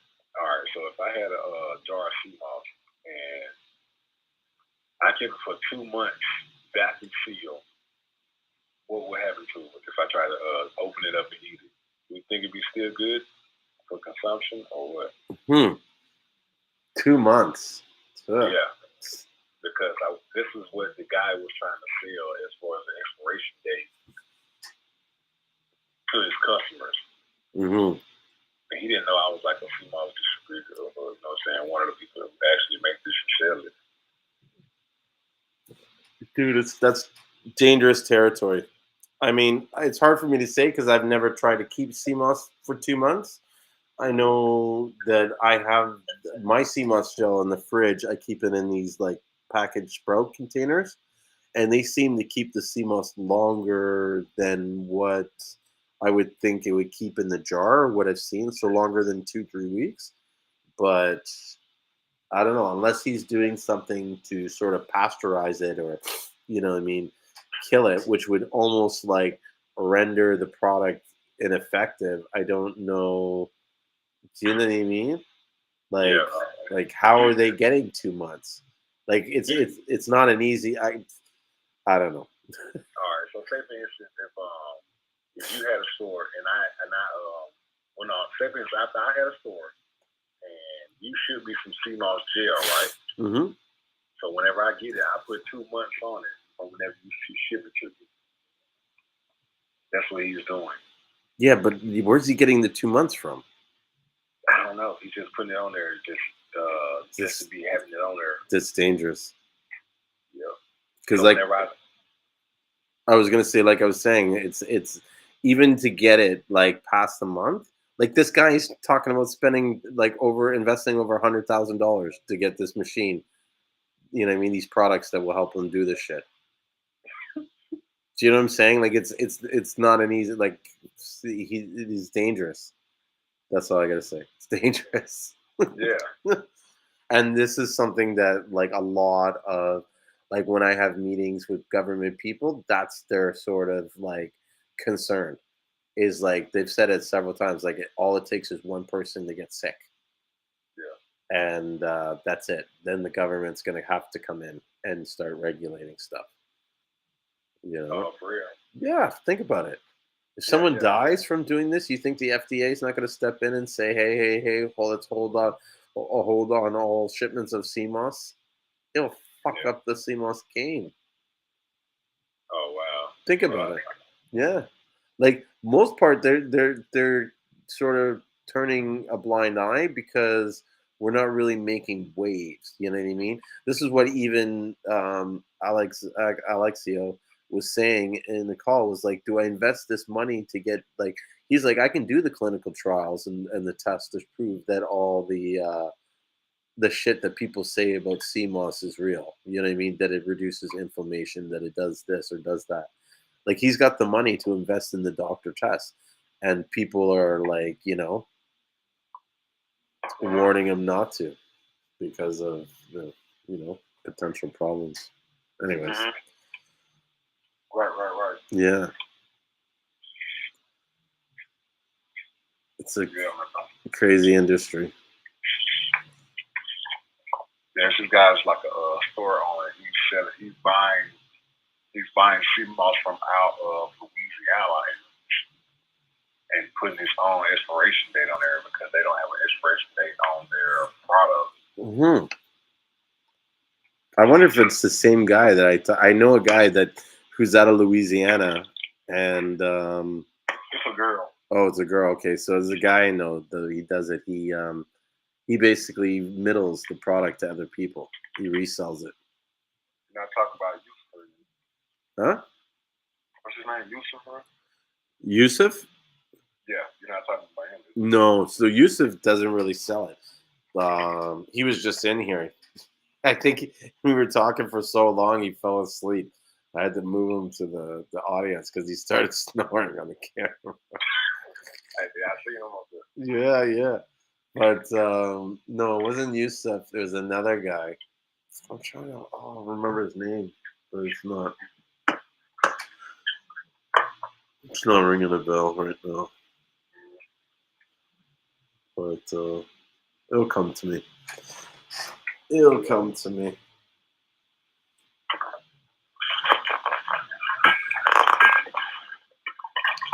But yeah, it just shows the business, the CMOS industry is growing, man. To see that guy do the amount of sales that he's doing, I'm really happy for him. Yeah, he's everywhere. I mean, people I know on my Facebook, they're using his stuff. Mm-hmm. And I'm like, yeah, good job. But back my head, I'm like, you should have bought that for me, though, right? You what, sir? I'll be seeing people buy stuff from him that I know on my Facebook page, and I'm like, yeah, good job. Way to get your Seamoss. But in the back of my head, I'm like, you could have bought that for me, right? Yeah, you would have saved your shipping or whatever. Yeah. But to me, it's like, for me, it's like, okay, I want to learn how he did it. How is he doing it? You know what I mean? How is it done? Like, cause yeah, I want to learn too, but I have to get to know him personally, though. Mm-hmm. True. Yeah, you could stalk him too. Stalk him. Or sometimes you don't even need to learn how he did it. Just know that it can be done. That's enough. Then you go and learn it yourself. But you see that someone's done it. Like, to me, that would be my only main concern. Like, there's a lot of businesses that I've started where it was like a friend of mine did it, and I was kind of like for sure. It's like, well, if this guy can do it, I can do it. Like, why? Well, what is it about him that is, what does he have that I don't have? It's nothing.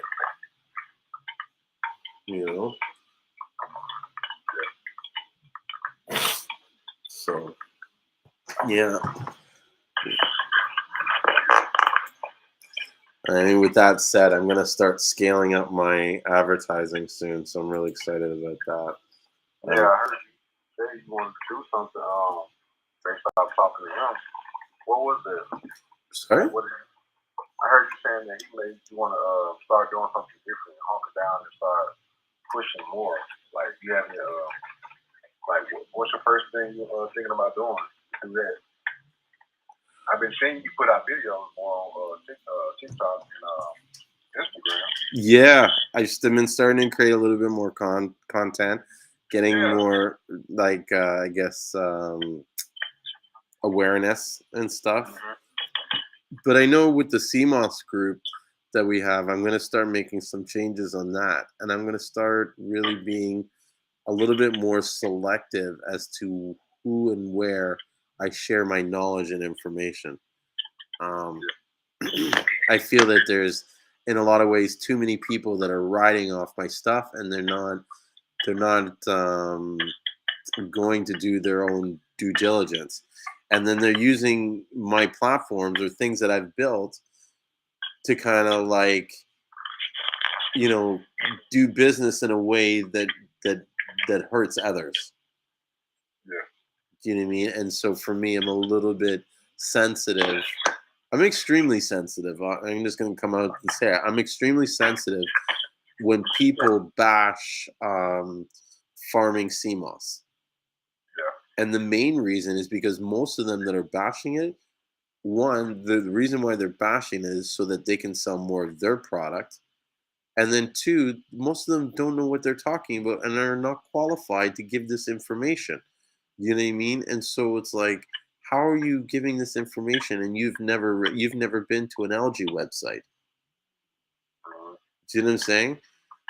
Yeah. And so I recently had a situation where I saw this company where they were trying to, like, I guess passive aggressive or whatever, just low key trying to insinuate that farm Seamoss wasn't in good quality.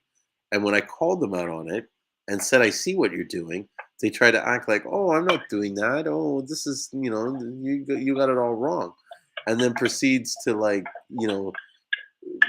quote me in a post and make some kind of comment, like, about like how, they don't know what I'm talking about, and I'm barking up the wrong tree or some stupid shit like that. And I'm just like you, dude, like, I don't mean to like not brag, but I've read a lot of marketing books. Okay, I've been reading marketing books since I was 16. I'm 47 now. Do you know what I'm saying? So there's a lot I know about marketing, a lot that I don't like divulge to people and stuff like that. And so when I watch what people are doing and what they're writing and the message that they're saying, I know where you're going. Like, Oh yeah. how are you telling me you post a post where it basically says, "Hey guys, which do you prefer, wildcrafted or farmed?" And then you get all the questions, and a lot of the kind of comments are about wildcrafted. And then your next follow-up post is, oh, by the way, guys, I don't sell farm Seamoss. The fuck? You know what I mean? Like, why are you even bringing up farm Seamoss? Why are you not, talking about the amazing quality of your Seamoss and why is it good? Yeah. Do you know what I mean? And so now you put it in people's head, you know what I mean, low key, that, oh, there's something wrong with farming. But it's like, I've done the research, dude. There's no difference. And furthermore, anybody that I've spoke to anybody that's selling more than, say, 200 pounds a month knows what the deal is. They know the truth. They know that the sea moss is not getting the minerals from the rock.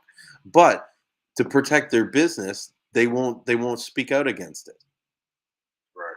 Do you know what I mean? Because they're too worried about it. Me, I most of my customers, they know who I am. They know what I'm about. You know what I mean? So I'm not really worried about mo- yeah, most of these customers that say negative, they were never going to be my customers to begin with. I already know that. You know what I mean? So I'm not worried. Like, it's there's no loss to lose them. Do you know what I mean? And then furthermore, if you're going to take something what I say without looking more into why I said it or what I was actually saying, then you aren't my client. Do you know what I'm saying? I don't want to do business with people like that. They're difficult to do business with. Oh yeah. Yeah. I want to deal with people that are passionate about CMOS, that are educated, that want to get educated about CMOS, that want to know the truth. And not only that, but are willing to just open their minds and see other sides. Do you know? Yeah. So getting back to the person, so they start throwing this shade, and so I come at them and I'm kind of like, listen, like, you need to kind of like, I didn't say in these exact words, but it was more like, you need to slow down. You know what I mean? And stop talking about other people's CMOS like that. You know what I mean? And they kind of like try to like flip it and be like, "Oh, I don't know what you're talking about." I'm just trying to promote my business and stuff like that. And I was just like, okay, whatever, right? And then when they quoted me on the thing, I was like, oh, okay. I'm like, okay, so you want to go there now, right? I'm like, okay, let's play. Because to me, it's kind of like, look, you want to go and talk to me about, like, you want to try and insinuate that farmed is not good. Well, I'm going to make it my mission now to show everybody why farmed sea moss is way better than wild crafted, and then show expose all the negative things that are true about wild crafted that people don't know. You know what I mean? Like the sustainability of it, the actual numbers of how much exists, or about where the fact that no one knows where the locations of where these guys are harvesting the sea moss to understand the quality of it. You know what I'm saying? Like, you could be harvesting sea moss in an area that has a high algae bloom, or you know what I mean, some bio whatever that's going to make you sick, Right. because the sea moss is, you know what I mean, harvested in this area where toxic algae is, and that algae is, mixing in with the sea moss, and who knows, or even just the fact that, like, there's hundreds of different species of sea moss. When you're getting the wild sea moss, it's not always one species, and you could be eating a species that might not be good for you. These guys that are diving don't know what like, you see how easy it is for me to, like, paint the picture of why, you know what I mean, wild is not good. And then furthermore, people are like, oh, um it's better, food that's grown in the wild is better. And that's not true. Do you know what I mean? Because if that was true, then outdoor weed would be better than indoor weed. Do you know what I mean? Yeah. Like, how is that possible? And when the more I think about it, it's like, if I were to take an apple tree and I was to give it the most optimal nutrients and organisms and bio this and that, like everything exactly what it needs, time the sunlight so that it's perfect, that tree would be super nutritious and delicious. Mhm. Do you know what I mean? A lot of the commercial foods, they're not good and delicious for us, not because they weren't grown in a wild environment, but because the farmer only gave them the products that were needed to grow big, or to grow this color, or to grow, like, he didn't really care so much about flavor, but because it's too expensive for him, he just worried about yield and whatever else, that was important for like, only the important things. Mhm. Yeah. So, but if you were to give, the ultimate light, the ultimate soil, the ultimate nutrients, that vegetable or fruit would be perfect. Right. So where's your wildness? You know what I mean? It's Right. like, I guess the only reason why wild's better is because the nature can't cut corners like a commercial farmer would. Cut corners. Yeah, meaning that nature will make sure it has a certain level of nutrients and stuff like that, whereas a farmer might decide, well, you know what, this fruit doesn't need as much phosphorus as I'm giving it, or it might not need more magnesium. It can get by with this amount. Meanwhile, if you gave it a little bit more magnesium, the fruit might taste sweeter, or might taste this or that, but they control the amount because it's not required to get their job done. Yeah. But if you were like, say, you wanted it to have like in weed, the highest THC content, the highest this, the highest that, then you'll give it more chemicals, more fertilizer, more food, in a sense, to eat, and different types of food that would affect the plant differently. Right. Yeah, Right. yeah.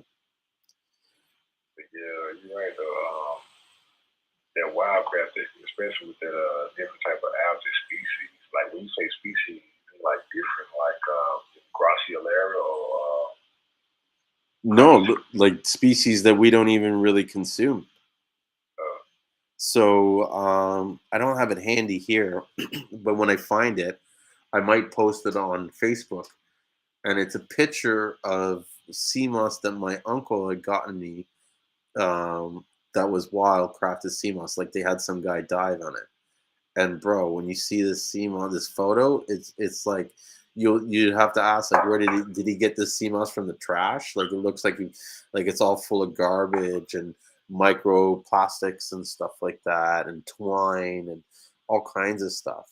And that's the thing. In a lot of areas in the ocean, this shit is just floating around. I seen one picture you posted of wildcrafted sea moss, what it really looks like. I don't know if that's the same one you're talking about, but it was like full of trash and debris and all kind of different colors and stuff like that. Probably, yeah. Yeah, and usually a lot of them they come like with this like brown like guck on it, which is basically like the soot or the dirt that flows around in the water in the seawater when the water gets rough or turbulent. It will sort of kick up the sand from the soil, and that kind of floats around, and it will get caked on some parts of the sea moss. Yeah, and it's like it's hard to clean. Yeah, I gotta get my So do you just sell raw sea moss? That's it, right? That's it. Raw sea moss, no gel yet. Yeah. Although I've been thinking about it, like just like exactly what that guy. Apollo? No, not Apollo. Alexio. Alexio, that's one. Yeah. So just like he wants to kind of get into the co-producing side, that's sort of where I see our future direction heading. And yeah, because like I feel like there's going to come to a point where the level of quality that's going to be required to produce good quality products, it's not going to be like hold on, what happened here? Yeah, you're right. Like it's not going to be easy for the average person to make Seamoss gel like they are now. Right. There's going to be some kind of rule to it, or you know what I mean? Like it's going to have to be cooked in a commercial kitchen or something like that. And so it's going to be easier for the average person to go somewhere and order the product already made. You know what I mean? That's going to separate the people who are not able to do it that way and people who can. Mm-hmm. Or even like say for you in your situation, say you want to scale and now you want to say make 500 jars a week. How are you making 500 jars a week or 1,000 jars a week? Do you know what I'm saying? Like you need a machine, you need staff, you need this and that. Now, say that 1,000 jars takes a few hours with the right staff and the right setup. What are you going to do for the rest of the week? You know what I mean? You have all this staff. It's easier to go to someone like me who's got all the equipment, all the stuff, and just say, hey, can you, whip up this batch for me? Here's my recipe. This is what I want in it. This is what I want it to be made like. And then we slap even have the machine to like dispense the liquid in it and then slap a label on it and stuff. Yeah. And then boom, Yeah. So that's one of the things that I'm thinking about doing. Now that we're coming on to our 2 years in Canada, when the company's been open up for a couple of years, they can go to certain banks and apply for commercial financing. Oh, okay. Yeah, so we're talking they'll easily lend up like $500,000, $250,000 and stuff. And so the idea is when I get to that level, we'll probably switch into becoming like a packaging manufacturer. Yeah. Because, like you said, there's gonna come a point in time where a regular person that's just making sea moss at their house or something like that, they're not gonna be able to eat the same quality if that guy goes to try to find out a way to get it to the point where you can have a longer shelf life. It's like, why would I go to you when I can Yeah, or for example, to see that guy that put the 2 months on it. What if he sells it to someone, they get sick and die, and they trace it back that it was Seamoss that caused it? Now everybody's got to get their Seamoss, like, you know what I mean, tested, or they got to be produced in a commercial kitchen, or some sort of legality that they had to change because, you know what I mean, someone got sick. Like, it's only a matter of time before it happens. You know, and so how are you going to pivot? You know. Yeah. How you gonna accomplish? What word did you say? Pivot. Pivot. Even another word would be, how are you going to adapt? Oh, okay, yeah. Mm-hmm. So that'll be hard, especially if you don't have the money. Yeah. No, if you don't have the money and you're in a thing like. That way, if you ever get caught selling online without that, you might go to jail. Exactly. Well, one of the things that I've been low key working on is, I haven't figured out how to price it, but I want to partner up with people and get their products on Amazon. Oh, okay. You know they're already on Amazon now. Huh? You're already on Amazon? They're already on Amazon selling Seamoss products. Who? Everybody. Yeah, the market's growing. So even though there's a lot of people, there's still, like, people still making money. You know what I mean? And as the market grows, more people. I think the problem with Amazon is that too many people associate Amazon as being a source of fake Seamoss, and so they're not trusting it. And so even though there's good quality Seamoss there, not enough people are buying from it. Yeah, I can see that. I can definitely see that, because like Amazon's supposed to sell like products for anything, but you know they sell food products now. Mm-hmm. But you won't go to Amazon to buy no Seamoss. No, you're not thinking about that. But if you knew of the place and that was the go-to place, which I think it's going to happen soon, then, you know, it's going to. But I also think gel's going to, like, it's not to say it's going to be fully grown out, but it's not going to have the same draw as it does now. I think one of the main reasons why Seamoss gel has such a draw is because those that are making it is so profitable that it's easier. You know what I mean? Like, they're willing to do all that work and do all that stuff to make that sort of return. Yeah.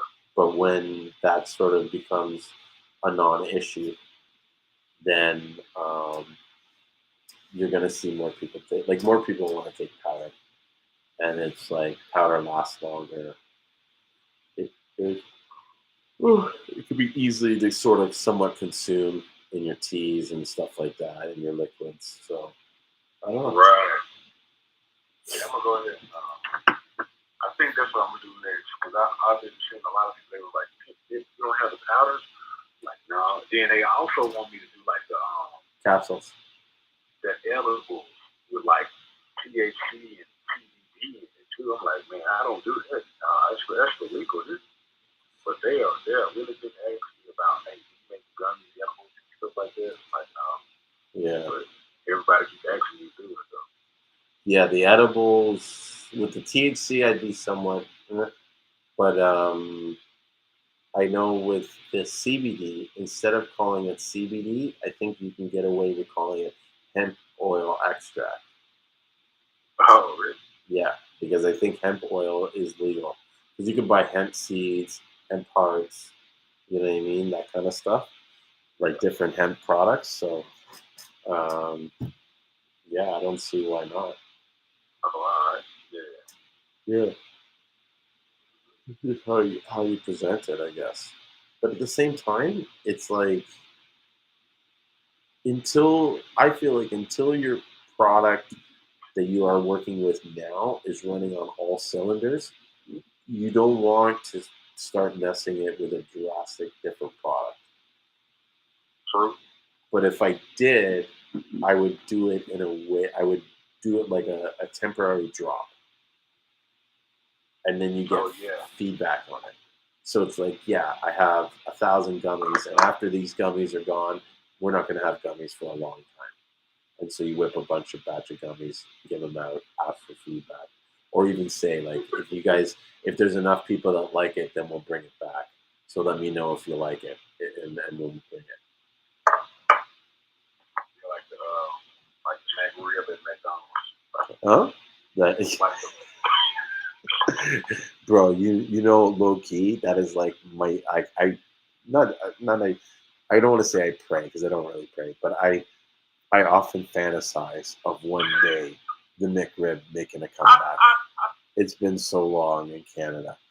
I watch you guys in the States get it, and it pisses me off. It's like, what the hell, man? Like, but they don't make it like as good as they used to. Because they used to put the same barbecue sauce that they had on the chicken nuggets, which is tasty.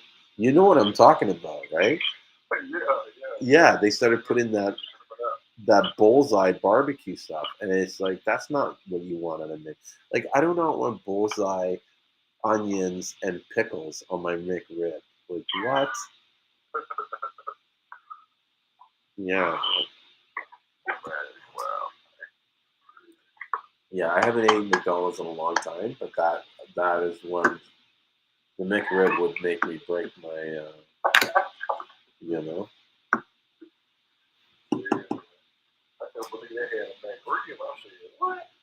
Yeah.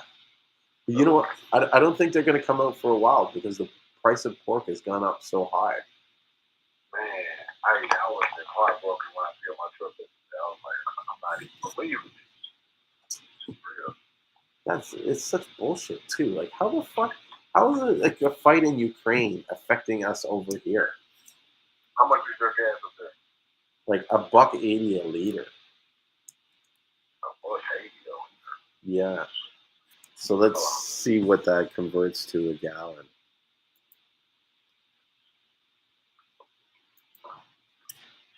How many liters per U.S. gallon? So 3.7. Where's my calculator? Where's the calculator? Oh, there it is. So $1.80 times 3.786. So it's about $6.82. Oh, really? Yeah, for a gallon. Is that expensive or that's not bad? Well, yeah, it's expensive compared to what I'm at. Because it's only $4 a gallon here.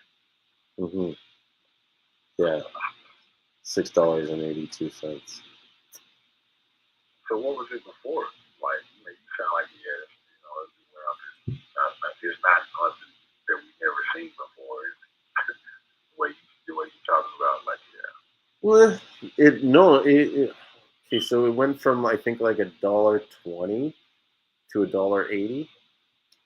I mean, we're definitely in uncharted territories. Like I've never seen it this much ever.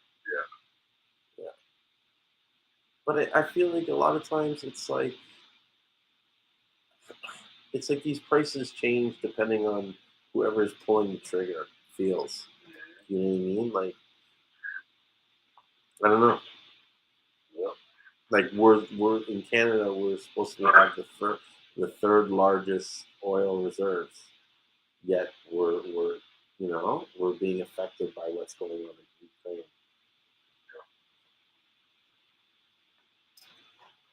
But that's why I'm going electric.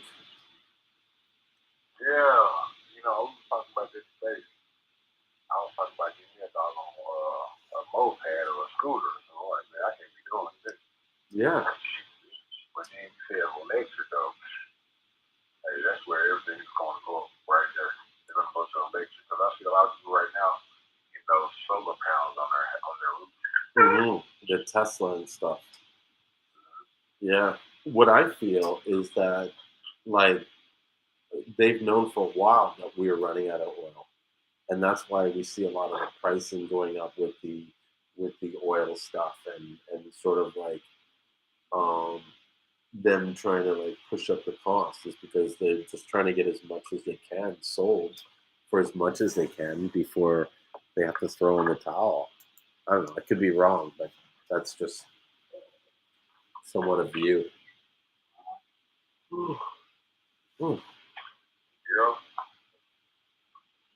It's about that time for me. I got Yeah. take it on in, boss. Me too.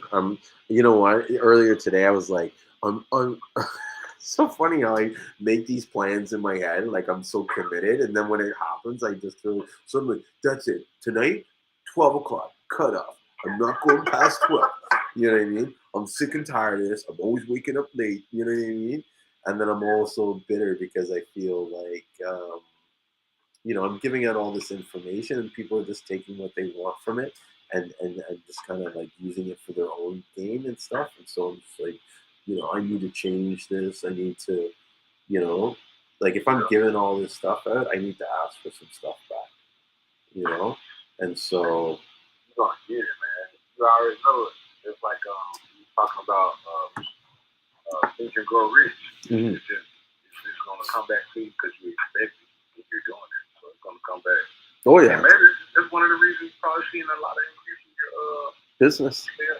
Oh, I totally do. I do believe that. But I also feel like in some ways I have to put a little bit of it, like I'm giving too much too freely. You know what I mean? Because you're on your like with Yeah, twice a week. Yeah, twice a week is a lot to ask for someone. Yeah. Yeah. Hours of And look, time, like for your life. That's like how much money that is for man, I was listening to Think and Grow Rich, like 12 Principles, something like that. It was like Bob Practice started talking about the amount of time for money, like the time. He was like $2 a minute almost. If you're a millionaire or something like that. So really your time is I'm telling you. You gotta be mindful. Right, because the more you got time to listen to people, that's how much you spending of your money. You know what I'm saying? But that's why I only give people like if somebody talking to me on the phone, the most you get is 10 minutes. And I'm real. Like you get 10 minutes of to talk and tell me what you want. If anything other than that, I'm gonna really like I'm the opposite. Sometimes I can spend like hours on the phone. And it's usually because I just want to explore to see what was the purpose of us, having the phone call in the first place. But I mean, I do see what you're saying. Like, you have to control your time because there are, I guess, like takers that will just suck the life out of you if you give them all the time. And sometimes I'm nice like that where I'm like, why am I talking to this guy? Like this guy is just like sucking me dry. You know what I mean? And I'm not getting anything back from this. This is just like complete waste. Yeah. Man, I hear him make up this excuse. Oh man, I need to do something right quick. Yeah. Well, on that note, yes, let's call it a night, and because otherwise we're gonna get into a whole new conversation, and that's it. I want to get up early. I got to go to the warehouse tomorrow. I got a bunch of new scales that I ordered from Amazon, so I'm excited to try them out. I know what you mean. I just bought some new stuff too. Nice. All right, man. Good night. All right. Take care. All right. Bye. So, Carla just put a comment here. I'm going to read it before I get going. It says, I really love this gathering. I know I haven't left yet. I'm just reading a comment. I think he came back to see if I actually left. Like, you know what? Let me end the read now. So yeah, getting back to say, I really love you. You've actually put yourself in a position to be considered the backbone of the Seamoss world. By doing this, it's going to come back to you, Julien. I promise. Thank you, man. I appreciate it. And it's nice, you know what I mean? Like, yeah, I'm not gonna deny it'd be great to be considered the backbone of hold on, let me just fix this thing here.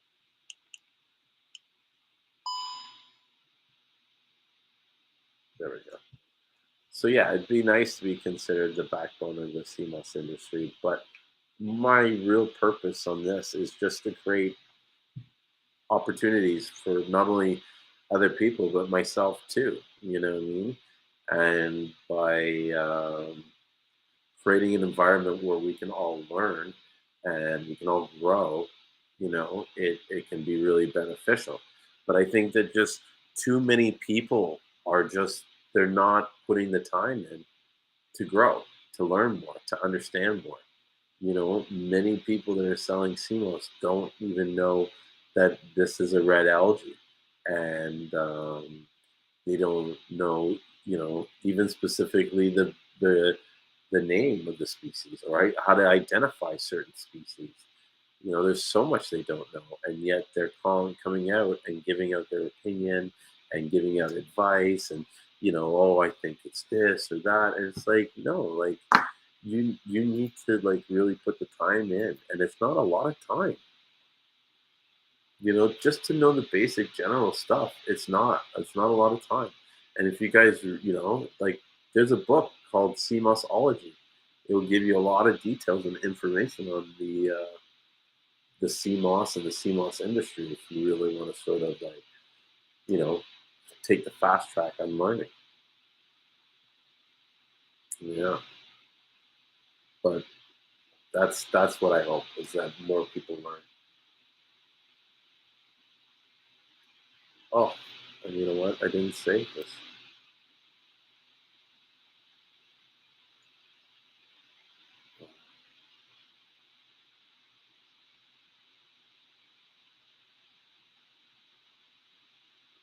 Oh well.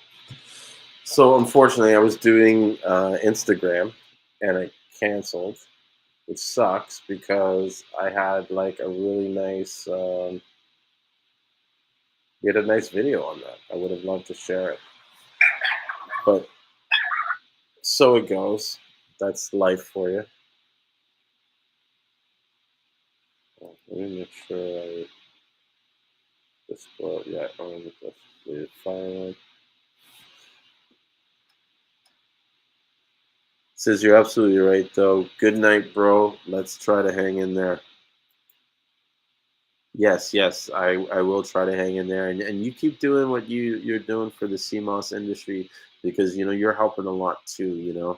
Khaled, I want to say that I really appreciate how you go out of your way to visit other CMOS sellers and vendors, and like what I mean, try their products. You should actually do a review show. You should think about doing a show where you review different manufacturers, and why you like them, and what it is about them that you find unique and stuff like that.